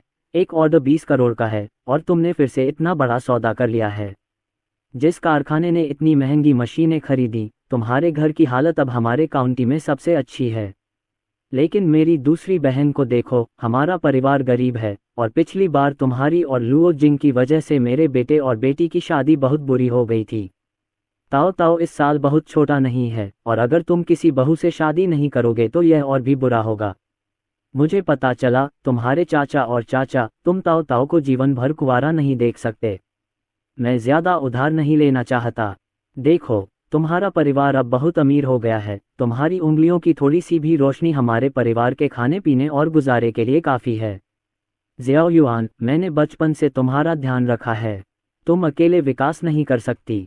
मुझे अपनी बहन की परवाह नहीं है। नंदिनी सक्सेना ने बोलते हुए जानबूझकर अपना सिर नीचे किया और आंसू पोंछे। उनके स्वर में सचमुच पीड़ा और दयनीयता थी। उनके पीछे खड़े मजदूर ज्यादा कुछ कहने की हिम्मत नहीं जुटा पाए, लेकिन उनके हाव भाव अद्भुत थे। जाहिर था कि आज ऐसा कुछ होने की किसी को उम्मीद नहीं थी। किन रूपी का गुस्सा हल्का नहीं है। ये नंदिनी सक्सेना बस खून थूक रही है और कुछ ही शब्दों में वह उसे एक अमीर और कृतघ्न व्यक्ति के रूप में चित्रित करना चाहता है, लेकिन वह समझा नहीं सका क्योंकि ये कर्मचारी उससे परिचित नहीं थे। नंदिनी सक्सेना की तो बात ही छोड़ी और वह सबको ये भी नहीं बता सकता था कि नंदिनी सक्सेना ने पहले क्या किया था। एक तो उसके पास उसके साथ समय बर्बाद करने का समय नहीं था, दूसरे पारिवारिक कलह को सार्वजनिक नहीं किया जा सकता। जब पिताजी सक्सेना अवाक रह गए तो माँ किन बाहर आई, नंदिनी सक्सेना को देखा और पूछा, आप कितना उधार लेना चाहती हैं। नंदिनी सक्सेना ने जब ये सुना तो वह तुरंत खुश हो गई। लग रहा था कि आज वह बिल्कुल सही जगह आ गई है। किन रूपी और लुओ जिंग को उसकी इज्जत के लिए पैसे उधार देने पड़े। नंदिनी सक्सेना पहले 1 करोड़ रुपये मांगना चाहती थी, लेकिन उन्हें लगा कि यह ठीक नहीं है। उनके पीछे कुछ कार्यकर्ता भी थे, तो घर पर बेटे के साथ हुई सहमति के अनुसार उसने कहा, भाई बहन मुझे ज्यादा कुछ नहीं चाहिए, मुझे 5 करोड़ चाहिए और मुझे 5 करोड़ यूं ही नहीं चाहिए। जब मैं उधार लूं तो ताओ ताओ की शादी का इंतजार करना। बहू, हमारा परिवार काम पर निकल जाएगा और समय आने पर धीरे धीरे तुम्हें पैसे चुका देगा। नंदिनी सक्सेना को लगा कि जब उन्होंने ये कहा तो लोगों के लिए गलत चुनना नामुमकिन होगा। हालांकि 50 लाख थोड़ा ज्यादा था, पर वो उधार ले रही थी या नहीं। उन्होंने कहा कि वो चुका देंगी, बाद में पता नहीं चलेगा। अनीता सक्सेना गुस्से से हंस पड़ी और किनमेई और सक्सेना परिवार की बहनों ने उसे पागलों की नज़रों से देखा। अनीता सक्सेना ने व्यंग्य किया, 5 लाख। नंदिनी सक्सेना, तुम तो सच में शेरनी हो। 5 लाख कैसी जिंदगी होती है। हमारे किन के शैम्पू कारखाने में शैम्पू और हेयर रिस्टोरर की एक बोतल का एक सेट 60 रुपये से भी कम का है और यहाँ हर कर्मचारी को सिर्फ 6,000 से 12,000 रुपये प्रति माह मिलते हैं। तुम्हारे बोलते ही 50 लाख उधार लेने हैं। उनके पीछे काम करने वाले मजदूर उबल पड़े। अभी अभी जब उन्होंने नंदिनी सक्सेना को रोते सुना तो उन्हें सचमुच नंदिनी सक्सेना पर तरस आ गया। किन रूपी उनका मालिक था और उसने इतनी बड़ी फैक्ट्री खोली थी। अब जब उसके पास पैसे हैं तो अपनी बहन की मदद करना तो बनता ही है। लेकिन अब नंदिनी सक्सेना मुंह खोलते ही 50 लाख रुपए की हो जाती हैं। सवाल आर्थिक मदद का नहीं है। उनकी तनख्वाह तो बस कुछ हजार रुपये महीना है और सुपरवाइजर तो बस 10,000 रुपये। नतीजा, लोगों ने शुरुआत में ही 50 लाख रुपये उधार ले लिए, जो कि बहुत ही शर्मनाक है। लोग ऐसे ही होते हैं। जब वे उत्साह देखते हैं तो कमज़ोर के साथ सहानुभूति रखने को तैयार रहते हैं, लेकिन जैसे ही उन्हें पता चलता है कि दूसरा पक्ष कमज़ोर नहीं है या उनसे ज़्यादा शक्तिशाली भी है तो वे असहज महसूस करेंगे। न सिर्फ वे सहानुभूति रखना बंद कर देंगे बल्कि दूसरे पक्ष से नाराज़ भी होंगे क्योंकि उन्हें अभी अभी धोखा दिया गया है। नंदिनी सक्सेना को देखने वाले सभी लोगों की नज़रें बदल गईं। नंदिनी सक्सेना को भी इस बात का एहसास हुआ, जो ठीक नहीं है।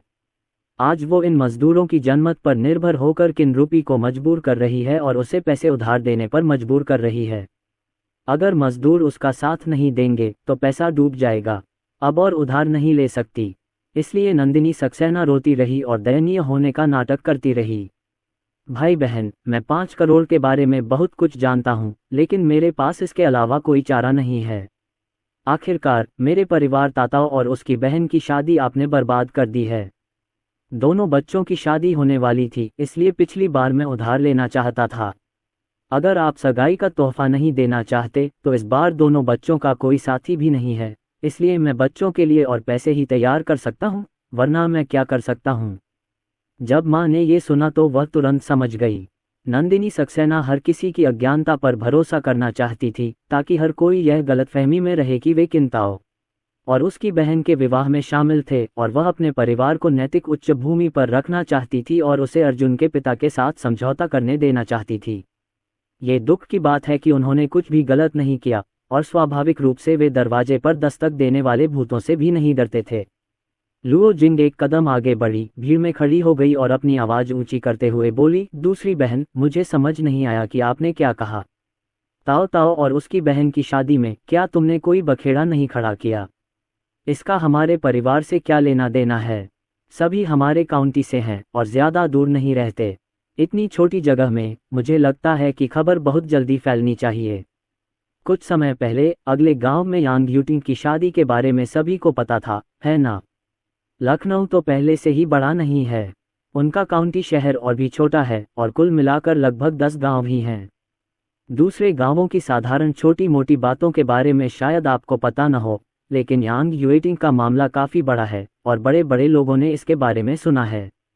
मार्किन ने उस बड़े आदमी के चेहरे पर वह भाव देखा जिसके बारे में उसने लगभग सुन ही लिया था, और आगे बोला, मेरी दूसरी चाची का परिवार बहुत वाकपटु है। ये यांग यूटिंग था जो तस्वीर में था, लेकिन यांग यूटिंग को ताओ ताओ बहुत पसंद नहीं था, इसलिए उसने कहा कि उनका परिवार 500,000 रुपये का दहेज चाहता था और चाहता था कि ताओ ताओ पीछे हट जाए। लेकिन ताओ ताओ अनिच्छुक था, न केवल अनिच्छुक बल्कि इसका उपयोग भी करना चाहता था। मेरी बहन की शादी इस पैसे को बना रही है।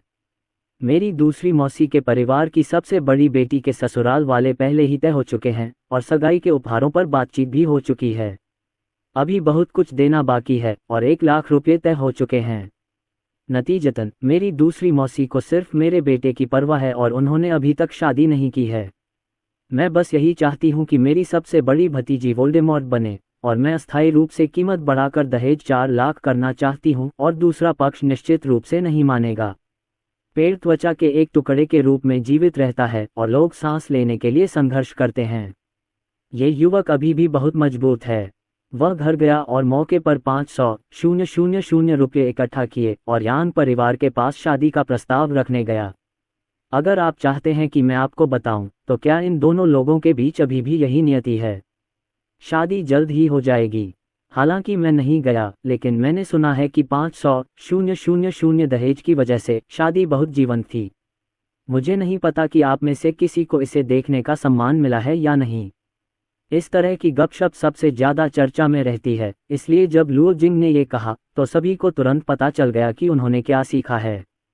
भीड़ में से एक कार्यकर्ता ने उत्साह से कहा, मैं यान परिवार की शादी में गया था और वहाँ काफ़ी रौनक थी। उस समय 5 लाख का दहेज लाल कागज़ में लिपटा हुआ नकद था, लेकिन इसने कई लोगों को चौंका दिया। मुझे उम्मीद नहीं थी कि 5 लाख की सगाई के उपहारों का आज भी इतना समर्थन होगा। तो बात यही है। मैं बस इतना कहूँगा कि 10 मील के दायरे के 8 गांवों में कोई भी इतना बड़ा सगाई का तोहफा नहीं चाहता। तस्क, मेरे पास सच में इतने लोग नहीं हैं कि मैं एक हाथी निगल सकूं। 1 लाख रुपये के सगाई के तोहफे बहुत हैं। ये तो कोई बात नहीं। मेरे परिवार में एक बेटा भी है। अगर भविष्य में मेरे बेटे ने मुझे ऐसा कोई परिवार ढूंढ दिया तो मैं तुरंत मुंह मोड़ लूँगा। यानी वोल्डेमॉर्ट सबसे ज़्यादा परेशान करने वाली चीज़ है। मेरे परिवार में एक बेटी और एक बेटा है।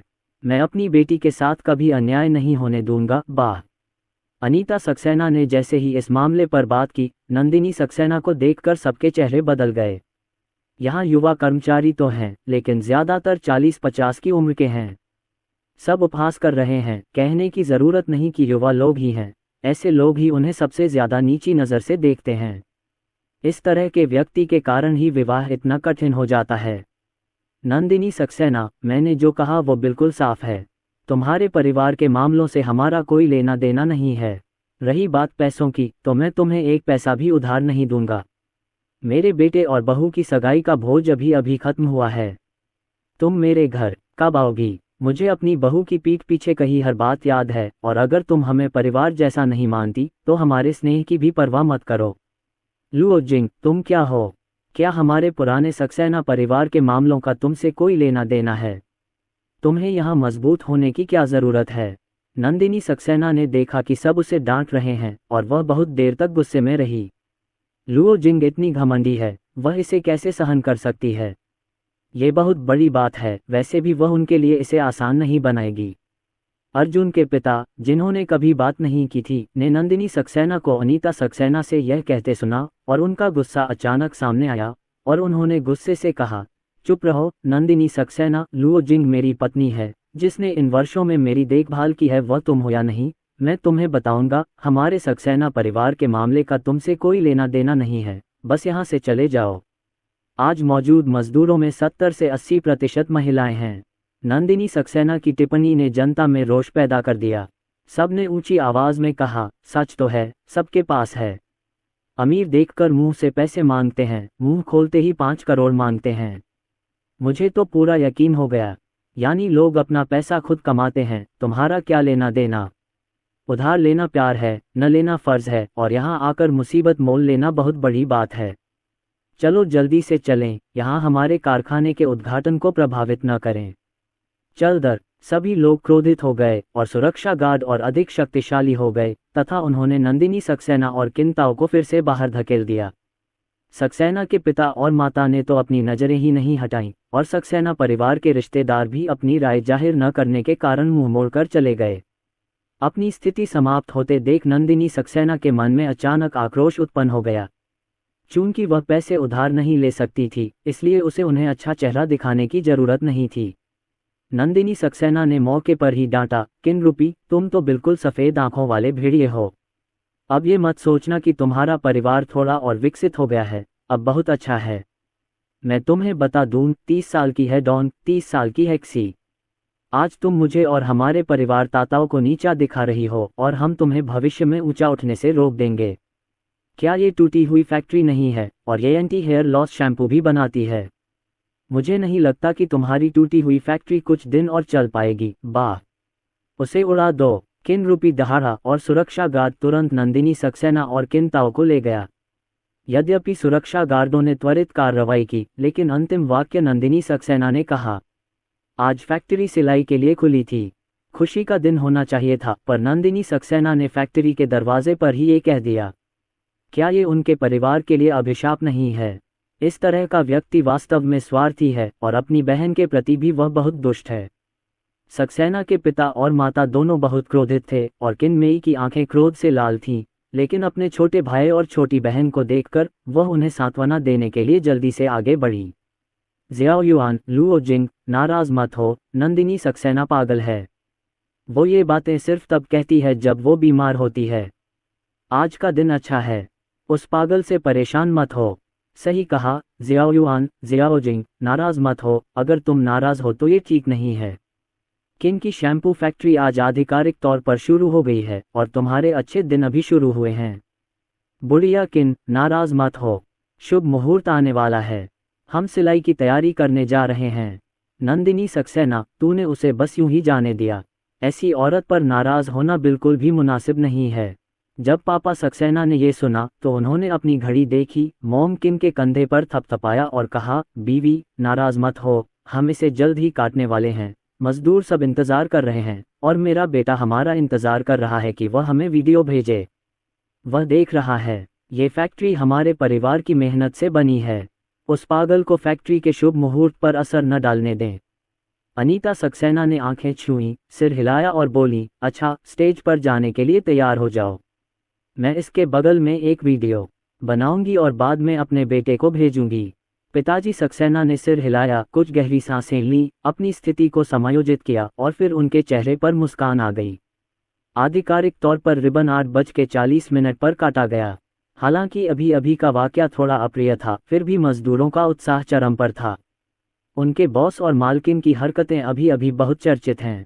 ऐसे ईमानदार बॉस और मालकिन का अनुसरण करके उन्हें लगता है कि उनका आने वाला जीवन जरूर शानदार होगा। फीता काटने के बाद पिताजी सक्सेना ने भाषण दिया और कुछ उत्साहवर्धक बातें कहीं। 9 बजते ही मजदूरों ने धूल रोधी कपड़े पहने और कार्यशाला में काम पर लग गए। अर्जुन सक्सेना की आज सुबह और दोपहर की क्लास थी और शाम को घर आने तक वह पूरा दिन व्यस्त रहा। खुशकिस्मती से अब घर पर 3 बेबी सिटर्स हैं, इसलिए अनन्या शर्मा ज्यादा थकी हुई नहीं होंगी। दिन के दौरान अर्जुन सक्सेना ने पापा सक्सेना को एक वीडियो भेजा, आज शुरू हुए रिबन काटने के कार्यक्रम के बारे में पूछें। पिताजी सक्सेना के चेहरे पर हल्की सी मुस्कान थी, लेकिन वे उतने उत्साहित नहीं थे जितने पहले फोन पर थे। बहुत बढ़िया, आज सब कुछ ठीक चल रहा है, फैक्ट्री अभी भी काम कर रही है और हम दिन भर के काम का बोझ 9 बजे काम खत्म होने पर ही जान पाएंगे। लेकिन शाम को जब मैं और मेरी माँ वापस आए तो मैंने एक मोटा मोटा अंदाज़ा लगाया। उस समय तक 70,000 से ज़्यादा पीस लगाए जा चुके थे और मेरा अनुमान है कि रात को काम से छुट्टी मिलने तक लगभग 90,000 पीस लगाए जा सकेंगे। यह मात्रा कल सभी अनुबंधों की शिपमेंट के लिए पर्याप्त है। रात खत्म होने के बाद मैं सीधे लोगों को ट्रक में लोड करवाकर रातों रात तारों तक पहुंचा दूंगा। सिटी गुआंगफा कल सुबह एक के बाद एक सामान वितरित करने में सक्षम होगा। अर्जुन सक्सेना ने सिर हिलाया। पिताजी सक्सेना की भावनाओं को समझते हुए अर्जुन सक्सेना ने पूछा, सूची तो ठीक है, लेकिन पिताजी आज कुछ और हुआ क्या? फैक्ट्री खुलने से पहले पापा सक्सेना बहुत उम्मीदों से भरे थे, लेकिन अब पापा सक्सेना का मूड स्पष्ट रूप से बहुत अच्छा नहीं है। इसके अलावा पिता और पुत्र ने पहले ही तय कर लिया था कि वे रिबन काटने का वीडियो अर्जुन सक्सेना को भेजेंगे, लेकिन अर्जुन सक्सेना को अब तक वीडियो नहीं मिला है। ये सच है कि किन के पिता और अर्जुन की मां लापरवाह थे। आज फीता काटने के बाद मजदूर वर्कशॉप में दाखिल हुए और रिश्तेदारों ने बारी बारी से किन के पिता और अर्जुन की मां को सांत्वना दी। बाद में किन के पिता और अर्जुन की मां काम करने के लिए फैक्ट्री चले गए और वीडियो पोस्ट करना भूल गए। जब अर्जुन सक्सेना ने पूछा तो पापा सक्सेना को याद आ गया और उन्होंने बगल में बैठी मां किन से कहा, पत्नी जी, सुबह रिबन काटने का वीडियो अपने बेटे को भेज देना। बात करने के बाद उन्होंने वीडियो में अर्जुन सक्सेना से कहा, सच में कुछ नहीं है, आज सब ठीक है, बस तुम्हारी माँ और मैं बहुत व्यस्त हैं। हम सारा समय फैक्ट्री में ही रहे, हम तुम्हें वीडियो भेजना भूल गए। नंदिनी सक्सेना वाली घटना के बारे में अर्जुन के पिता अपने बेटे को यह नहीं बताना चाहते थे कि फैक्ट्री का फीता काटना एक बड़ी बात थी। परिवार इसका बेसब्री से इंतजार कर रहा था और वे इस छोटी सी बात की वजह से अपने बेटे का मूड खराब नहीं करना चाहते थे। अनीता सक्सेना को इस बात से बहुत दुख हुआ, लेकिन वेन यान ने फिर भी वीडियो भेज दिया। वीडियो देखने के बाद अर्जुन सक्सेना और भी हैरान हो गए। रिबन काटने की रस्म के दौरान पिताजी सक्सेना हमेशा मुस्कुराते रहे और उसके बाद जो भाषण दिया गया वह भी बहुत उत्साहजनक था, लेकिन पिताजी सक्सेना की अभिव्यक्ति स्पष्ट रूप से ठीक नहीं थी। अर्जुन सक्सेना ने तुरंत कहा, पापा, मैं आज वापस नहीं गया। अगर कुछ हुआ तो मुझसे मत छिपाना, वरना मैं खुद वापस आ जाऊंगा। फैक्ट्री में इतने सारे लोग हैं कि मुझे यकीन नहीं हो रहा कि मैं पता नहीं लगा पाऊंगा। ये वास्तव में ठीक है। पिताजी सक्सेना अभी भी यह कहना नहीं चाहते थे, लेकिन बगल में बैठी अनीता सक्सेना से रहा नहीं गया। उन्होंने फ़ोन उठाया और अपने बेटे को नंदिनी सक्सेना की परेशानी के बारे में बताया। जब अर्जुन सक्सेना ने यह सुना तो वह अपनी भौहें चढ़ाने से खुद को नहीं रोक सका। ये दोनों चाचियां और भी ज़्यादा अतिवादी होती जा रही हैं। अनीता सक्सेना को फिर से यह बात चुभ गई और वह अपने बेटे से कहने से खुद को नहीं रोक सकी, हाँ, वह बिल्कुल पागल है। आपने कहा कि हम सब एक परिवार हैं, ऐसे रिश्तेदार कैसे हो सकते हैं जो एक दूसरे की भलाई के लिए तत्पर न हो। वह अच्छी है, वो इतने अच्छे दिन हमारे परिवार को कोसने आए और कहा कि हमारा कारखाना खुलने के कुछ दिनों के भीतर बंद हो जाएगा। ये सुनकर वास्तव में पागलपन हो गया है। बेटा, क्या तुम्हें नहीं लगता कि उसका ऐसा करना अशुभ है? आज ही से हम काम शुरू कर रहे हैं। मैं इस परेशानी को लेकर बहुत बेचैन हूँ। अनीता सक्सेना की भौहें तंग गईं और जितना अधिक वह इसके बारे में सोचती उतनी ही अधिक चिंतित होती जाती। व्यवसाय करते समय आप भाग्यशाली होना चाहते हैं और यह अपरिहार्य है कि आज जैसे दिन में इस तरह की बात घटित हो जिससे लोग दुखी महसूस करते हैं।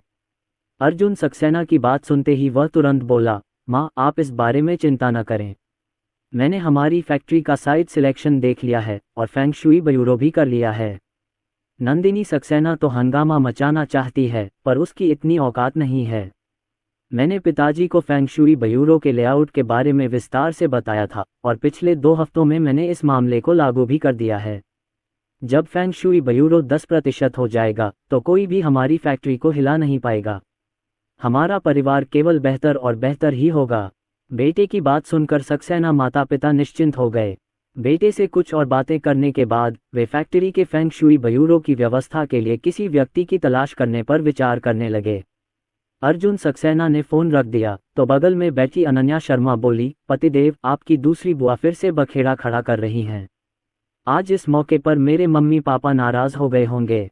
अर्जुन सक्सेना ने उसके सिर पर हाथ फेरा, मुस्कुराया और बोला, कोई बात नहीं, उस तरह के श्रेष्ठतम रिश्तेदार की तरह बस आगे से इधर उधर मत घूमना। मैंने अपने माता पिता को दिलासा दे दिया है, इसलिए ज़्यादा मत सोचना। वैसे मुझे याद है कल तुम्हारी कोई क्लास नहीं है, मैं तुम्हें कहीं ले चलता हूँ। अनन्या शर्मा ने जब ये सुना तो उसकी बड़ी बड़ी आंखें चमक उठीं और वह मुंह बनाकर बोली, कल ज़्यादा अच्छा नहीं है। प्रिया मेहता ने मुझे बुलाया है। हो, प्रिया मेहता ने तुम्हें बाहर चलने के लिए कहा था। क्या तुम दोनों पिछले वीकेंड साथ में शॉपिंग पर नहीं गए थे? कल साथ में बाहर क्यों जा रहे हो? अर्जुन सक्सेना ने यूं ही पूछा, लेकिन अनन्या शर्मा के हाव भाव थोड़े अस्वाभाविक थे। उन्होंने नज़रें चुरा लीं और कहा, कुछ नहीं, बस साधारण छोटी बहनें टहलने निकल रही हैं और दोपहर की चाय पी रही हैं। अर्जुन सक्सेना को उसकी उदास अभिव्यक्ति देखकर पता चल गया कि कुछ गड़बड़ है, लेकिन चूंकि उसकी पत्नी कुछ कहना नहीं चाहती थी, इसलिए उसने और कुछ नहीं पूछा। खैर, उसे अपनी पत्नी पर विश्वास था। मूल रूप से मैं अनन्या शर्मा को कल एक जगह पर ले जाना चाहता था ताकि उसे आश्चर्यचकित कर सकूं, लेकिन आश्चर्य बाद में हो सकता है। ठीक है, चूंकि आपने प्रिया मेहता के साथ अपॉइंटमेंट लिया है, इसलिए अपॉइंटमेंट तोड़ना आसान नहीं है, लेकिन परसों सुबह आपको मेरे साथ बाहर जाना होगा। अनन्या शर्मा ने तुरंत सिर हिलाया। ठीक है, परसों सुबह? निश्चित रूप से परसों सुबह वह अपने पति के पास होगी। अगली सुबह अनन्या शर्मा सुबह सुबह बाहर चली गई। 8 बजे प्रिया मेहता ने जम्हाई ली, अपनी कार से बाहर निकले और अनन्या शर्मा की ओर देखा जो बहुत खुश थी। बेबी, हमें इतनी जल्दी अपॉइंटमेंट लेने की ज़रूरत नहीं है। अभी तो सिर्फ 8 बजे हैं, इसलिए मुझे आमतौर पर काम के लिए इतनी जल्दी उठने की ज़रूरत नहीं पड़ती। अनन्या शर्मा ने उसका हाथ पकड़ते हुए कहा, देर हो रही है, सूरज की रोशनी मेरे नितंबों को सुखा रही है। मैं इस समय बच्चों को एक बार दूध पिला चुकी हूँ। आज हमारे पास समय कम है और काम बहुत ज़्यादा है। कल अर्जुन सक्सेना का जन्मदिन है। मुझे आज ही जन्मदिन का तोहफा तैयार करना है। आज अनन्या शर्मा ने अर्जुन सक्सेना के लिए जन्मदिन का उपहार तैयार करने के लिए प्रिया मेहता से मुलाकात का समय तय किया। पिछले वीकेंड जब वे दोनों साथ में शॉपिंग कर रहे थे तो अनन्या शर्मा काफ़ी देर से उपहार चुन रही थी, लेकिन उसे कोई उपयुक्त उपहार नहीं मिला। अपना जन्मदिन आते देख उसे आज एक संतोषजनक उपहार चुनना ही था। प्रिया मेहता ने अपने छोटे दोस्त को असहायता से देखा, अपना सिर हिलाया और आह भरी, अरे मैं स्पष्ट रूप से कुत्ते का खाना खाने वाला हूँ, इसलिए मुझे खाने के लिए जल्दी उठना पड़ता है। ठीक है, मैं दोपहर में तुम्हारे लिए कुछ स्वादिष्ट बना दूंगी। अगर तुम्हें कोई उपहार पसंद आ जाए तो तुम रेस्टोरेंट में जो चाहो ले लेना, अनन्या शर्मा ने मुस्कुराते हुए कहा। उसका रूप देखकर प्रिया मेहता ने मुस्कुराते हुए कहा, मैं ये देख सकती हूँ आप अपने पति पर पूरी तरह से मोहित हो गई हैं और अब आप अपने पति से पूरी तरह से भर गई हैं। हाँ, मैं आज सज्जन के साथ जाने के लिए अपनी जान दे दूंगी और मैं निश्चित रूप से आपके साथ एक उपयुक्त जन्मदिन का उपहार खरीदने जाऊंगी। अनन्या शर्मा और प्रिया मेहता ने पूरी सुबह मॉल में घूमते हुए पुरुषों के लिए विभिन्न प्रकार के उत्पाद देखते हुए बिताई और अंततः उनकी आंखें लगभग सूख गईं। प्रिया मेहता गलियारे में कुर्सी पर बैठ गईं और थके हुए चेहरे से बोलीं, बेबी, हम पूरी सुबह खरीदारी करते रहे हैं। हमने अनगिनत पुरुषों के कपड़े देखे हैं, बेल्ट, पर्स, टाई, कफलिंग, सब कुछ जो हाथ में था। क्या देख रही हो? अपने पति के लिए कैसा तोहफा तैयार करना चाहती हो? नहीं तो मॉल से खरीद लो और अपने पति को घर जाकर जो चाहे चुन लेने दो। मैं बहुत थक गई हूँ। अनन्या शर्मा वास्तव में थकी हुई थी, लेकिन जब उन्होंने अपने पति के लिए जन्मदिन का उपहार तैयार करने के बारे में सोचा तो उन्हें दृढ़ रहना पड़ा। इतना कुछ पढ़ने के बाद समझ नहीं आ रहा क्या चुनूं। मुझे हमेशा लगता है कि अर्जुन सक्सेना के लायक कुछ भी नहीं है। उसने मुंह बनाया। प्रिया मेहता ने सिर हिलाते हुए कहा, मुझे पता है कि आपके परिवार का अर्जुन सक्सेना सबसे बेहतरीन में से एक है, लेकिन जन्मदिन के तोहफों की भी अपनी सीमाएं होती हैं। बस वही चुनिए जो आपके दिल की बात कह सके। पति संतुष्ट हो जाएगा। ये सुनकर अनन्या शर्मा ने सोचा और बोली, तो फिर जाओ और एक घड़ी खरीद लो। पिछली बार जब मैंने घड़ी देखी थी तो मैं काफ़ी संतुष्ट थी। मैं अभी पाटेक फिलिप्स स्टोर में थी और मुझे एक घड़ी बहुत पसंद आई। मैं देखना चाहती हूँ कि क्या कोई और अच्छी घड़ी मिलती है, लेकिन चूंकि यह मॉल इतना बड़ा है इसलिए शायद मैं इससे अच्छी घड़ी नहीं चुन पाऊंगी। तो चलो वापस चलते हैं और घड़ियाँ खरीदते हैं। अनन्या शर्मा के ऐसा कहने के बाद वह उत्साहित होकर पीछे चले गए और प्रिया मेहता को भी उनके पीछे चलना पड़ा। दोनों अभी अभी इस स्टोर पर आए हैं और अनन्या शर्मा ने भी बहुत कुछ चुना है। उसे एक स्टार घड़ी पसंद है जिसमें पुरुष और महिला दोनों के मॉडल उपलब्ध हैं। इसका पट्टा गहरे नीले रंग का है और डायल रात के आसमानी नीले रंग का है, जिस पर सितारों और चांदनी की चमक बिखरी हुई है। बहुत ही खूबसूरत। उसके बगल में रखी महिलाओं की घड़ी चांदी और सफ़ेद रंग की है और चेसिस हल्के गुलाबी रंग का है। दोनों घड़ियां एक साथ रखी हैं और बहुत मेल खाती हुई लग रही हैं। ये पुरुष घड़ी 1.76 मिलियन है और महिला घड़ी 1.56 मिलियन है। अनन्या शर्मा ने इसे कुछ देर तक देखा और फिर निर्णय लिया, बस इसे खरीद लो। ये घड़ी अर्जुन सक्सेना पर जरूर जंचेगी। कृपया इस घड़ी को लपेटने में मेरी मदद करें। काउंटर वाली महिला तुरंत मुस्कुराई और बोली, मैडम, आप जो पुरुषों वाली घड़ी ढूंढ रही हैं वो आपके पति को देनी चाहिए ना। ये तो बस महिलाओं वाली मैचिंग घड़ी है। महिलाएं इसे साथ में खरीद सकती हैं, तो आप दोनों मिलकर एक कपल वाली घड़ी ले सकती हैं।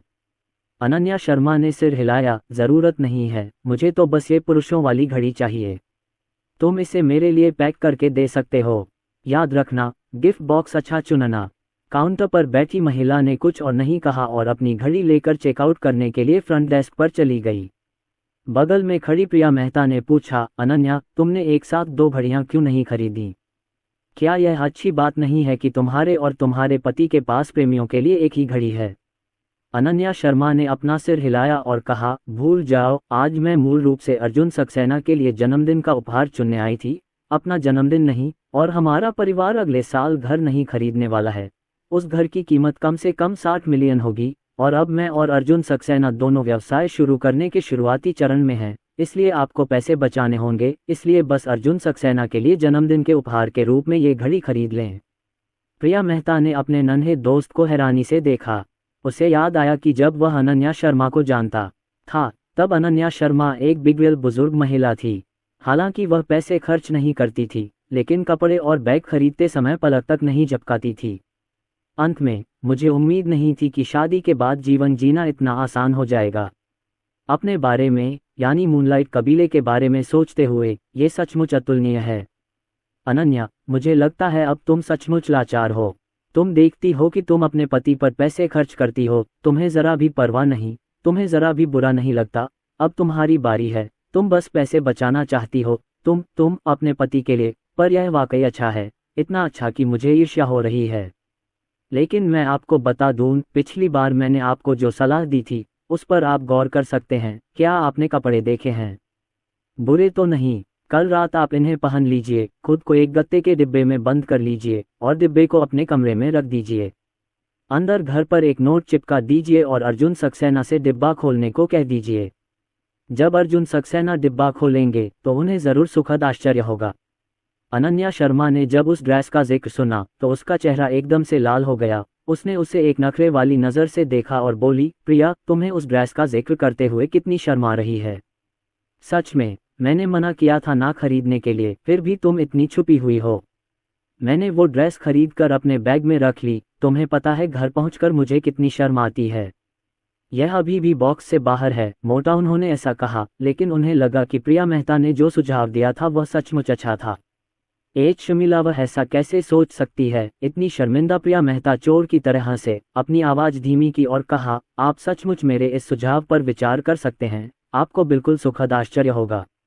अनन्या शर्मा ने शर्माते हुए अपने गुलाबी होंठों को भींचा, प्रिया मेहता के हाथ पर खूबसूरती से थपथपाया और सीधे कैशियर के पास जाकर चेकआउट कर दिया।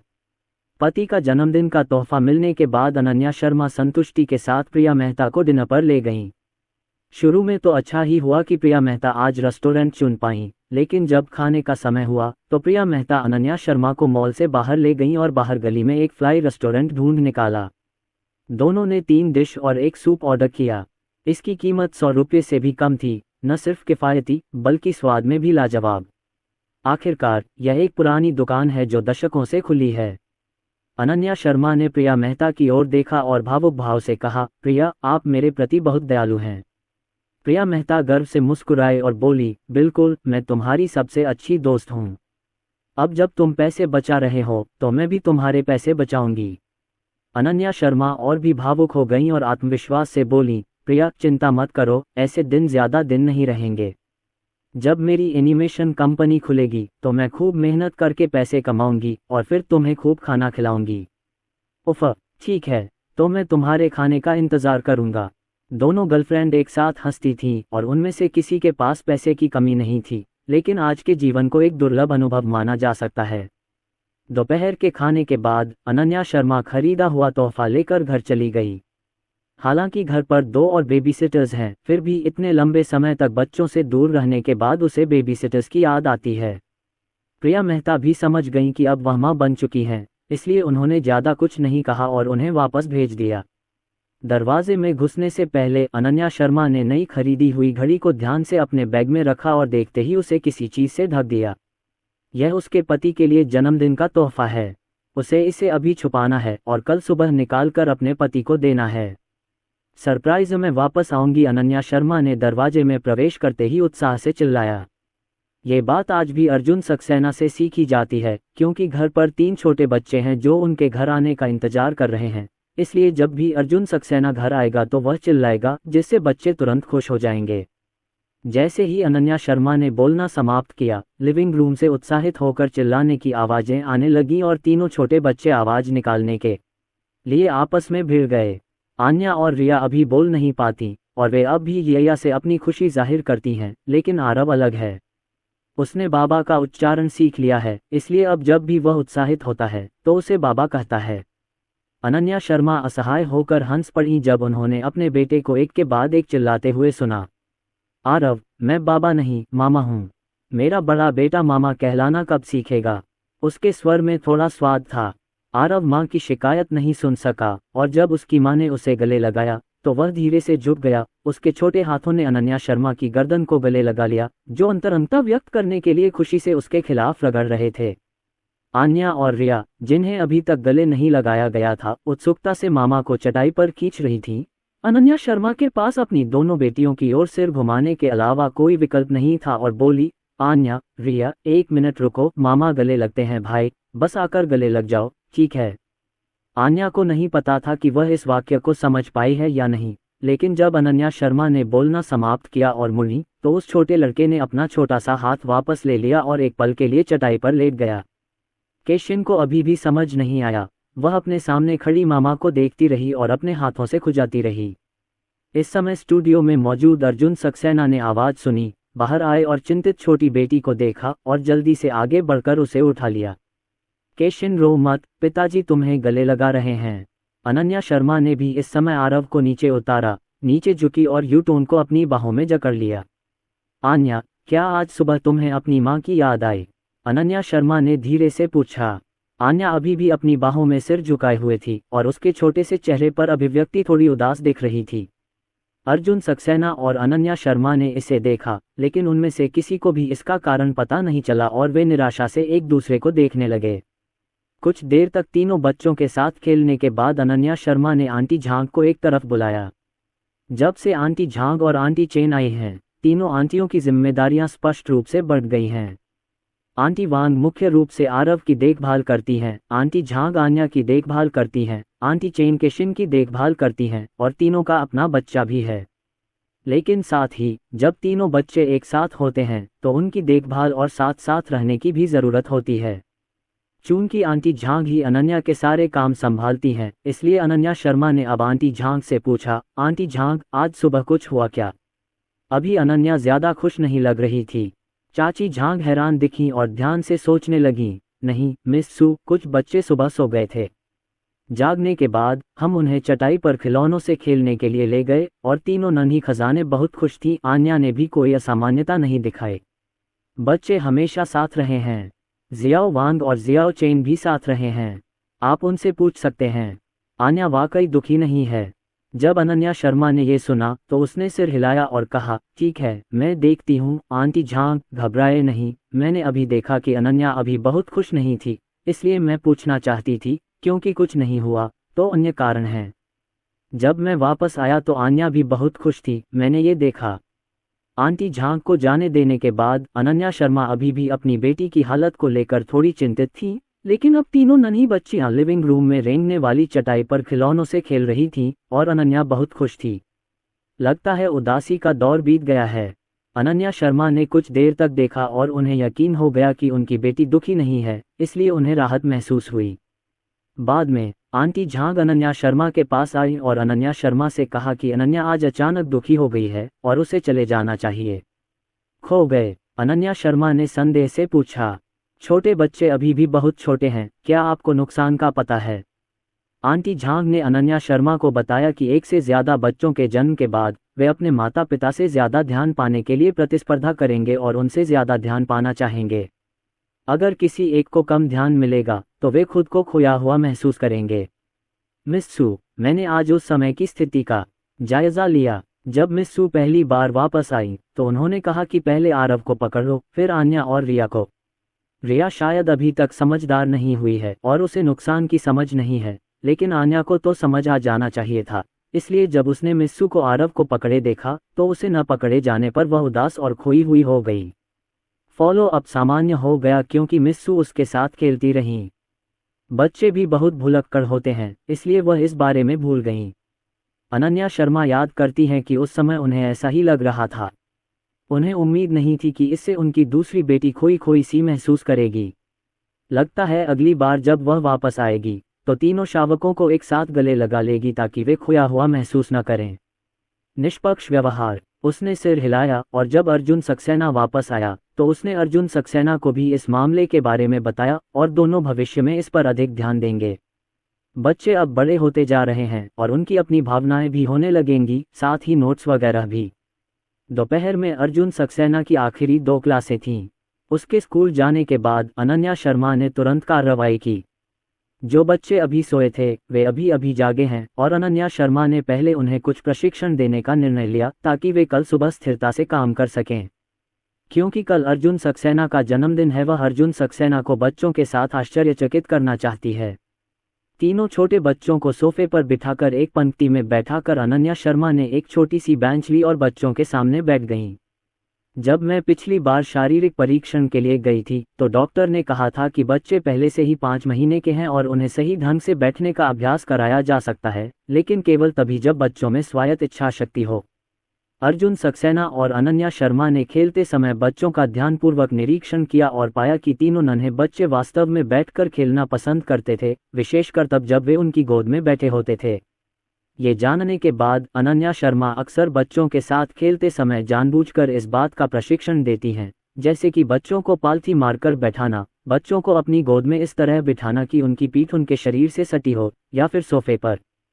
चमड़े का सोफा बहुत मुलायम होता है, इसलिए बच्चों की रीढ़ पर ज्यादा दबाव पड़ने की चिंता करने की जरूरत नहीं होती। इस तरह का आसन आमतौर पर एक बार में 3 से 5 मिनट तक चल सकता है और समय बहुत ज्यादा नहीं होना चाहिए। अगर यह जमीन पर है तो एक बार में 1 मिनट लगभग काफी है। अगर बच्चा अपने आप बैठता है तो यह लगभग आधे मिनट तक ही चल सकता है। अभ्यास करते समय जल्दबाजी नहीं करनी चाहिए। तो अनन्या शर्मा इन कुछ मिनटों में बच्चों को कुछ प्यारी छोटी छोटी हरकतें करना सिखाने की योजना बना रही हैं और फिर कल सुबह उन्हें अर्जुन सक्सेना को दिखाएंगी और उन्हें जन्मदिन की शुभकामनाएं देंगी। बेबी, कल बाबा का जन्मदिन है, चलो बाबा के लिए कोई सरप्राइज तैयार करते हैं, है ना? तीनों नन्हे मुन्ने अब बड़ों की बातें सुनना पसंद करते हैं और उनका ध्यान पहले जितना अच्छा नहीं रहता। मुझे याद है जब अर्जुन सक्सेना पहले बच्चों को किस करना सिखाते थे तो उन्हें बहुत मेहनत करनी पड़ती थी। चूंकि उस समय बच्चे अभी छोटे थे इसलिए ध्यान केंद्रित करना मुश्किल था, लेकिन अब ये ज्यादा सुविधाजनक है। जब अनन्या शर्मा बोलती थीं तो तीनों नन्हे बच्चे उन्हें गौर से देखते थे, मानो उनकी बात समझने की कोशिश कर रहे हों। ये शिशुओं के बोलने का भी एक संकेत है, क्योंकि उन्हें धीरे धीरे बोलने से पहले सीखना होगा। ठीक है, चलो पहले पहला कदम सीखते हैं। आप सीखने के लिए अपनी माँ का अनुसरण करते हैं। अनन्या शर्मा ने दोनों हाथों से मुट्ठियां भींच लीं। मुट्ठियों के हृदय एक दूसरे से जुड़े हुए थे और वे ऊपर नीचे हिल रही थीं। यह अभिनंदन का एक संकेत है। सामान्य वयस्क आमतौर पर एक हाथ से दूसरे हाथ की मुट्ठी बांधकर ऐसा करते हैं, लेकिन ये देखते हुए कि तीनों नन्हे मुन्नों का आकार बहुत छोटा है, छोटे हाथों में मांसलता है और मुट्ठी बांधने की क्रिया थोड़ी कठिन हो सकती है, अनन्या शर्मा ने एक सुझाया हुआ संस्करण सुधारा है। जब तक कार्य यथावत है, अर्थ स्वाभाविक रूप से स्पष्ट हो जाएगा।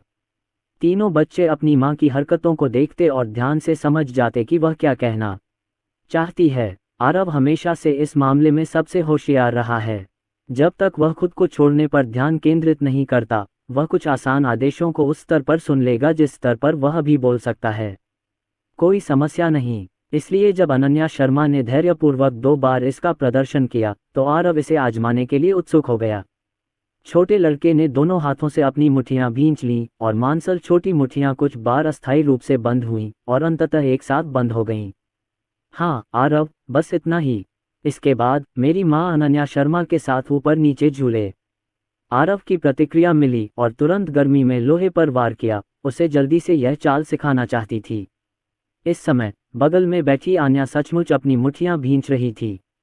वह बहुत खुश थी और उसे अपनी माँ को दिखाना चाहती थी, लेकिन जब उसने ऊपर देखा और अपनी माँ को उसके भाई को ध्यान से पढ़ाते हुए देखा तो छोटी बच्ची ने मुंह बनाया और या पुकारा। अनन्या शर्मा को उसकी आवाज़ ने वाकई आकर्षित किया। ये देखकर कि अनन्या भी मुट्ठियां भींचना और हाथ मिलाना सीख गया है, अनन्या शर्मा तुरंत मुस्कुराईं और उसे रास्ता दिखाने के लिए उसके पास आ गईं। रिया की प्रतिक्रिया थोड़ी धीमी थी। आरव और अनन्या दोनों के सीख लेने के बाद भी रिया हिली नहीं, इसलिए अनन्या शर्मा को उसे अकेले ही सिखाना पड़ा। लेकिन बच्ची को लगा कि माँ उसके साथ खेल रही है और उसने खुशी से हाथ हिलाया, हाँ आहा चिल्लाया। अनन्या शर्मा थोड़ी असहाय थी। उनके मन में एक विचार आया और अचानक उन्हें याद आया कि उनकी सबसे छोटी बेटी छोटे मोटे पैसों की शौकीन है, इसलिए वह दराज में गईं और एक लाल लिफाफा निकाला। जैसे ही मैं उत्सव के लाल लिफाफे देखता हूँ, केशिन की आंखें चमक उठीं और उसकी आवाज़ पहले से भी अधिक उत्साहित हो गई। हाँ हाँ हाँ हाँ, एक जोड़ी हाथ आगे बढ़े और छोटे हाथ मुट्ठियाँ भींचे और खुजाते रहे। अनन्या शर्मा ने लाल लिफाफा हिलाते हुए कहा, केशिन, मामा के पीछे चलो और बधाई देना सीखो, ये लाल लिफाफा तुम्हारा है। बोलते हुए अनन्या शर्मा ने लाल लिफाफे को दो मुट्ठियों के बीच में दबाया और फिर इस क्रिया का पुनः प्रदर्शन किया। इस समय केशिन का ध्यान पूरी तरह से अपने हाथों पर था। अनन्या शर्मा ने सिर्फ एक बार ऐसा किया था, लेकिन केशिन तुरंत समझ गई और उसने तुरंत वैसा ही किया। अनन्या शर्मा ने मुस्कुराते हुए उसे लाल लिफाफा दिया, उसके कोमल छोटे सिर को छुआ और कहा, ऐसा लगता है कि लाल लिफाफा मेरे परिवार की प्रेरक शक्ति है। रिया एक छोटे पैसे की शौकीन है। आधे घंटे में अनन्या शर्मा ने तीनों नन्हे बच्चों को बधाई देना, चेहरे पर दोनों हाथ रखकर मुस्कुराना तथा अपने दिल की तुलना अपने अंगूठे और तर्जनी से करना सिखाया। पहले तो तीनों बच्चे बैठकर पढ़ाई कर रहे थे। 5 मिनट बाद अनन्या शर्मा ने उन्हें कालीन पर लिटा दिया, उनकी रीढ़ की हड्डी को आराम दिया और बाकी 2 गतिविधियां सिखाना जारी रखा। आधे घंटे तक लगातार अभ्यास करने के बाद तीनों होशियार बच्चे बहुत कुशल हो गए हैं। अनन्या शर्मा सरल शब्दों का इस्तेमाल करती हैं और बच्चे मूल रूप से उनके अनुरूप क्रियाएं कर लेते हैं। 1 घंटे तक खेलने के बाद छोटे बच्चों को भी नींद आ गई। अनन्या शर्मा ने उन्हें खाना खिलाया और तीनों मौसियों ने बच्चों को सुलाने के लिए कमरे में ले गईं। 1 घंटे से अधिक समय तक व्यस्त रहने के बाद अनन्या शर्मा आराम करने के लिए सोफे पर बैठी थी। कुछ देर के लिए आंखें सिकोड़ने ही वाली थी कि अनीता सक्सेना का फोन आ गया। बेटी, कल 27 साल हो जाएंगे, तुम्हारे दामाद का जन्मदिन है, तैयार हो? फोन पर दूसरी तरफ से अनीता सक्सेना ने पूछा। पिछली बार जब अनन्या शर्मा अपना जन्मदिन मनाने वाली थी तो अनीता सक्सेना ने उनसे अर्जुन सक्सेना के जन्मदिन के बारे में पूछा। ये जानते हुए कि इस महीने की 27 तारीख को अर्जुन सक्सेना का जन्मदिन है, अनीता सक्सेना ने यह बात लिख ली। बेटी, तुम्हारे पापा और मैंने फ्लाइट की टिकट बुक कर ली है। हम कल सुबह 9 बजे जोंगहाई पहुंचेंगे। हमारे दामाद का ये पहला जन्मदिन है, हमें वहां खुद जाना होगा। मैंने पहले से एक बड़ा केक भी ऑर्डर कर दिया है, इसे अपने पापा के साथ ले जाना। अनन्या शर्मा ने जब ये सुना तो खुशी से मुस्कुराए और बोली, मम्मी, आप और पापा अर्जुन सक्सेना के जन्मदिन पर उनके साथ खुद आना। अर्जुन सक्सेना ज़रूर खुश होंगे। फिर भी केक क्यों ऑर्डर कर रही हैं? केक तो तैयार है पर प्री ऑर्डर नहीं है। मैंने door to door service order कर दी है और कल दोपहर को अर्जुन सक्सेना के साथ ये करने वाली हूँ। पिछली बार मेरे जन्मदिन पर अर्जुन सक्सेना ने मुझे एक केक और एक महल दिया था जिसे मैंने खुद बनाया था। इस बार मैं भी खुद केक बनाना चाहती हूँ। हालांकि मेरे पास अर्जुन सक्सेना जैसी नक्काशी का हुनर नहीं है, फिर भी मैं खाने लायक केक बना सकती हूँ। फिर भी ये ठीक है। क्या तुम केक खुद बनाओगे? खैर, अगर ऐसा है तो हम खरीदा हुआ केक नहीं लाएंगे, वरना तुम्हारे लिए खुद बनाना ज़्यादा बेहतर होगा। हुआ यूं कि तुम्हारे पापा और मैंने अर्जुन सक्सेना के लिए दूसरे जन्मदिन के तोहफे तैयार किए थे। अनीता सक्सेना ने खुश होकर कहा। वैसे बेटी, तुमने अर्जुन सक्सेना के लिए क्या जन्मदिन का उपहार तैयार किया है? अनन्या शर्मा ने इस बारे में सोचा और उसे सच्चाई बता दी। अनीता सक्सेना की बात सुनकर उन्होंने कहा, घड़ी वाकई एक अच्छा विकल्प है। अर्जुन सक्सेना अब बड़े बॉस बन गए हैं, बाहर जाकर बिजनेस की बातें करना आम बात है। तुम्हें वाकई एक अच्छी घड़ी पहननी चाहिए। पाटेक फिलिप्स स्टार वॉच काफ़ी अच्छी है। खैर बेटी, मुझे लगता है कि यह तोहफा अर्जुन सक्सेना द्वारा तुम्हें दिए गए जन्मदिन के तोहफे से थोड़ा कमतर है। आखिरकार अर्जुन सक्सेना ने बहुत ध्यान दिया था। उस केक और महल को तराशने में बहुत समय और मेहनत लगी थी। इसके उलट, अगर तुम अर्जुन सक्सेना के लिए घड़ी खरीदोगी तो मुझे नहीं लगता कि तुम्हारा दिल काफ़ी है। माँ की बातें सुनकर अनन्या शर्मा भी झिझकीं। जब उसका जन्मदिन था तो अर्जुन सक्सेना ने उसे बहुत सोच समझकर उपहार दिया था, लेकिन जब अर्जुन सक्सेना का जन्मदिन था तो उसने सिर्फ एक घड़ी खरीदी जो थोड़ा अनुचित लगा। लेकिन आप अपने हृदय का प्रतिनिधित्व करने के लिए क्या दे सकते हैं? वह अर्जुन सक्सेना को बहुत पसंद करती है, लेकिन उसे यह पता नहीं है कि वह इसे कैसे व्यक्त करे। क्या आप सचमुच प्रिया मेहता के सुझाव का उपयोग करना चाहते हैं? हाँ, बहुत शर्मीली अनीता सक्सेना ने कल के बारे में कुछ कहा, लेकिन अनन्या शर्मा ने ध्यान से नहीं सुना। फोन रखते ही उसके गाल लाल हो गए और बुरी तरह जलने लगे। वह अपने गर्म चेहरे को ठंडी हथेली में छुपाने से खुद को नहीं रोक सकी, अपना सिर हिलाया और गुस्से से बोली, नहीं नहीं अनन्या शर्मा, तुम ऐसा नहीं सोच सकती। शाम को क्लास से घर जाने के बाद अर्जुन सक्सेना खाना बनाने रसोई में चला गया। तीनों आंटियां छोटे बच्चों के साथ खेल रही थीं, जबकि अनन्या शर्मा टैबलेट पर कार्टून देख रही थी। एनिमेशन कंपनी पहले से ही तैयारी कर रही है। मुख्य कलाकार होने के नाते वह पहले लोकप्रिय सौंदर्य प्रवृत्तियों को समझना चाहती हैं। अर्जुन सक्सेना का मोबाइल फ़ोन डाइनिंग टेबल पर रखा था और वीडियो आमंत्रण की आवाज़ आए। अनन्या शर्मा ने टैबलेट नीचे रखा और देखने के लिए उसे उठाया। पतिदेव, आपका फ़ोन बज रहा है। माँ का वीडियो है। अर्जुन सक्सेना चूल्हा जलाकर खाना बना रहे थे और उन्होंने बिना पीछे देखे कहा, तो फिर इसे उठा लीजिए, बाद में अगर आपको कुछ काम हो तो बता सकते हैं। ठीक है। अनन्या शर्मा अपना मोबाइल फ़ोन लेकर वीडियो लेने लिविंग रूम में चली गईं। उन्होंने जानबूझकर कैमरा रेंगते हुए कंबल पर पेट के बल खेल रहे बच्चों पर केंद्रित कर दिया। जैसे ही वीडियो कनेक्ट हुआ, अनीता सक्सेना ने अपने मोबाइल फ़ोन की स्क्रीन पर 3 प्यारे बच्चों को देखा और उनके चेहरे पर एक बड़ी मुस्कान आ गई। उसके 3 छोटे बच्चे बहुत प्यारे हैं, आरव, आन्या, रिया। गुड इवनिंग, इधर देखो, दादी की तरफ देखो। जब बगल में खड़े पिता सक्सेना ने ये सुना तो वे तुरंत वहां आए और वीडियो में दिख रहे पोते पोतियों के पीछे चले गए। आरव, आन्या, रिया, दादा दादी ने एक वीडियो भेजा, आओ दादा दादी को नमस्ते कहें। तीनों छोटे बच्चे खिलौनों के साथ खेलकर आनंद ले रहे थे और अनन्या शर्मा ने उनका मार्गदर्शन करने के लिए अपना हाथ बढ़ाया तथा छोटे बच्चों से अपने फ़ोन की ओर देखने को कहा। आरव ने सबसे पहले अपना सिर उठाया और वीडियो में सक्सेना के पिता और मां को देखा। छोटा बच्चा खुशी से चिल्लाया और दोनों छोटी बहनों ने भी उसकी हलचल सुनकर उसकी तरफ देखा। हाँ, 3 छोटे बच्चे जो अभी बोल नहीं सकते थे, उन्होंने अपनी आवाज़ में अपनी खुशी व्यक्त की। उस प्यारे से रूप को देखकर प्यारे सक्सेना पिता और माता मुस्कुराए और अपनी आंखें घुमाईं। प्यारे पोते पोतियों से काफ़ी देर तक बात करने के बाद अनन्या शर्मा ने फ़ोन उठाया, कैमरा अपनी तरफ किया और मुस्कुराते हुए पूछा, पापा माँ, आप वीडियो के जरिए आ रहे हैं, क्या बात है? अर्जुन सक्सेना किचन में हैं। रही बात खाना बनाने की, तो अगर कुछ हुआ तो मैं उन्हें बोल दूंगी कि उन्हें बाहर बुला लें। अनीता सक्सेना ने झट से कहा, कोई बात नहीं बहू, हमने तो बस आपको और बच्चों को देखने के लिए फ़ोन किया था। कल मेरे परिवार के लांगलांग का जन्मदिन नहीं है, मैंने सोचा आज रात फ़ोन करूं। मैं अपने बेटे को पहले ही जन्मदिन की शुभकामनाएं दे देती हूं। कल आपके परिवार का जन्मदिन साथ में होना चाहिए, पता नहीं वीडियो कब बनाना सही रहेगा। उसे डर है कि अगर वह कल रात वीडियो चलाएगी तो वह गलती से अपने बेटे और बहू की मीठी तारीख को परेशान कर देगी। जब अनन्या शर्मा ने ये सुना तो उसने अनजाने में रसोई की ओर देखा और रेंज हुड की तेज आवाज़ सुनी। अर्जुन सक्सेना को बाहर की आवाज़ नहीं सुननी चाहिए, इसलिए उसने राहत की सांस ली। अपनी बहू की सतर्क निगाहें देखकर अनीता सक्सेना अपनी आवाज़ धीमी करने से खुद को नहीं रोक सकी। क्या बात है अनन्या? अनन्या शर्मा ने भी आवाज़ धीमी करते हुए कहा, कोई बात नहीं मम्मी, बस अर्जुन सक्सेना भूल गया है कि कल उसका अपना जन्मदिन है। मैंने आज जिक्र नहीं किया, मैं कल सुबह उसे सरप्राइज़ देना चाहती हूँ।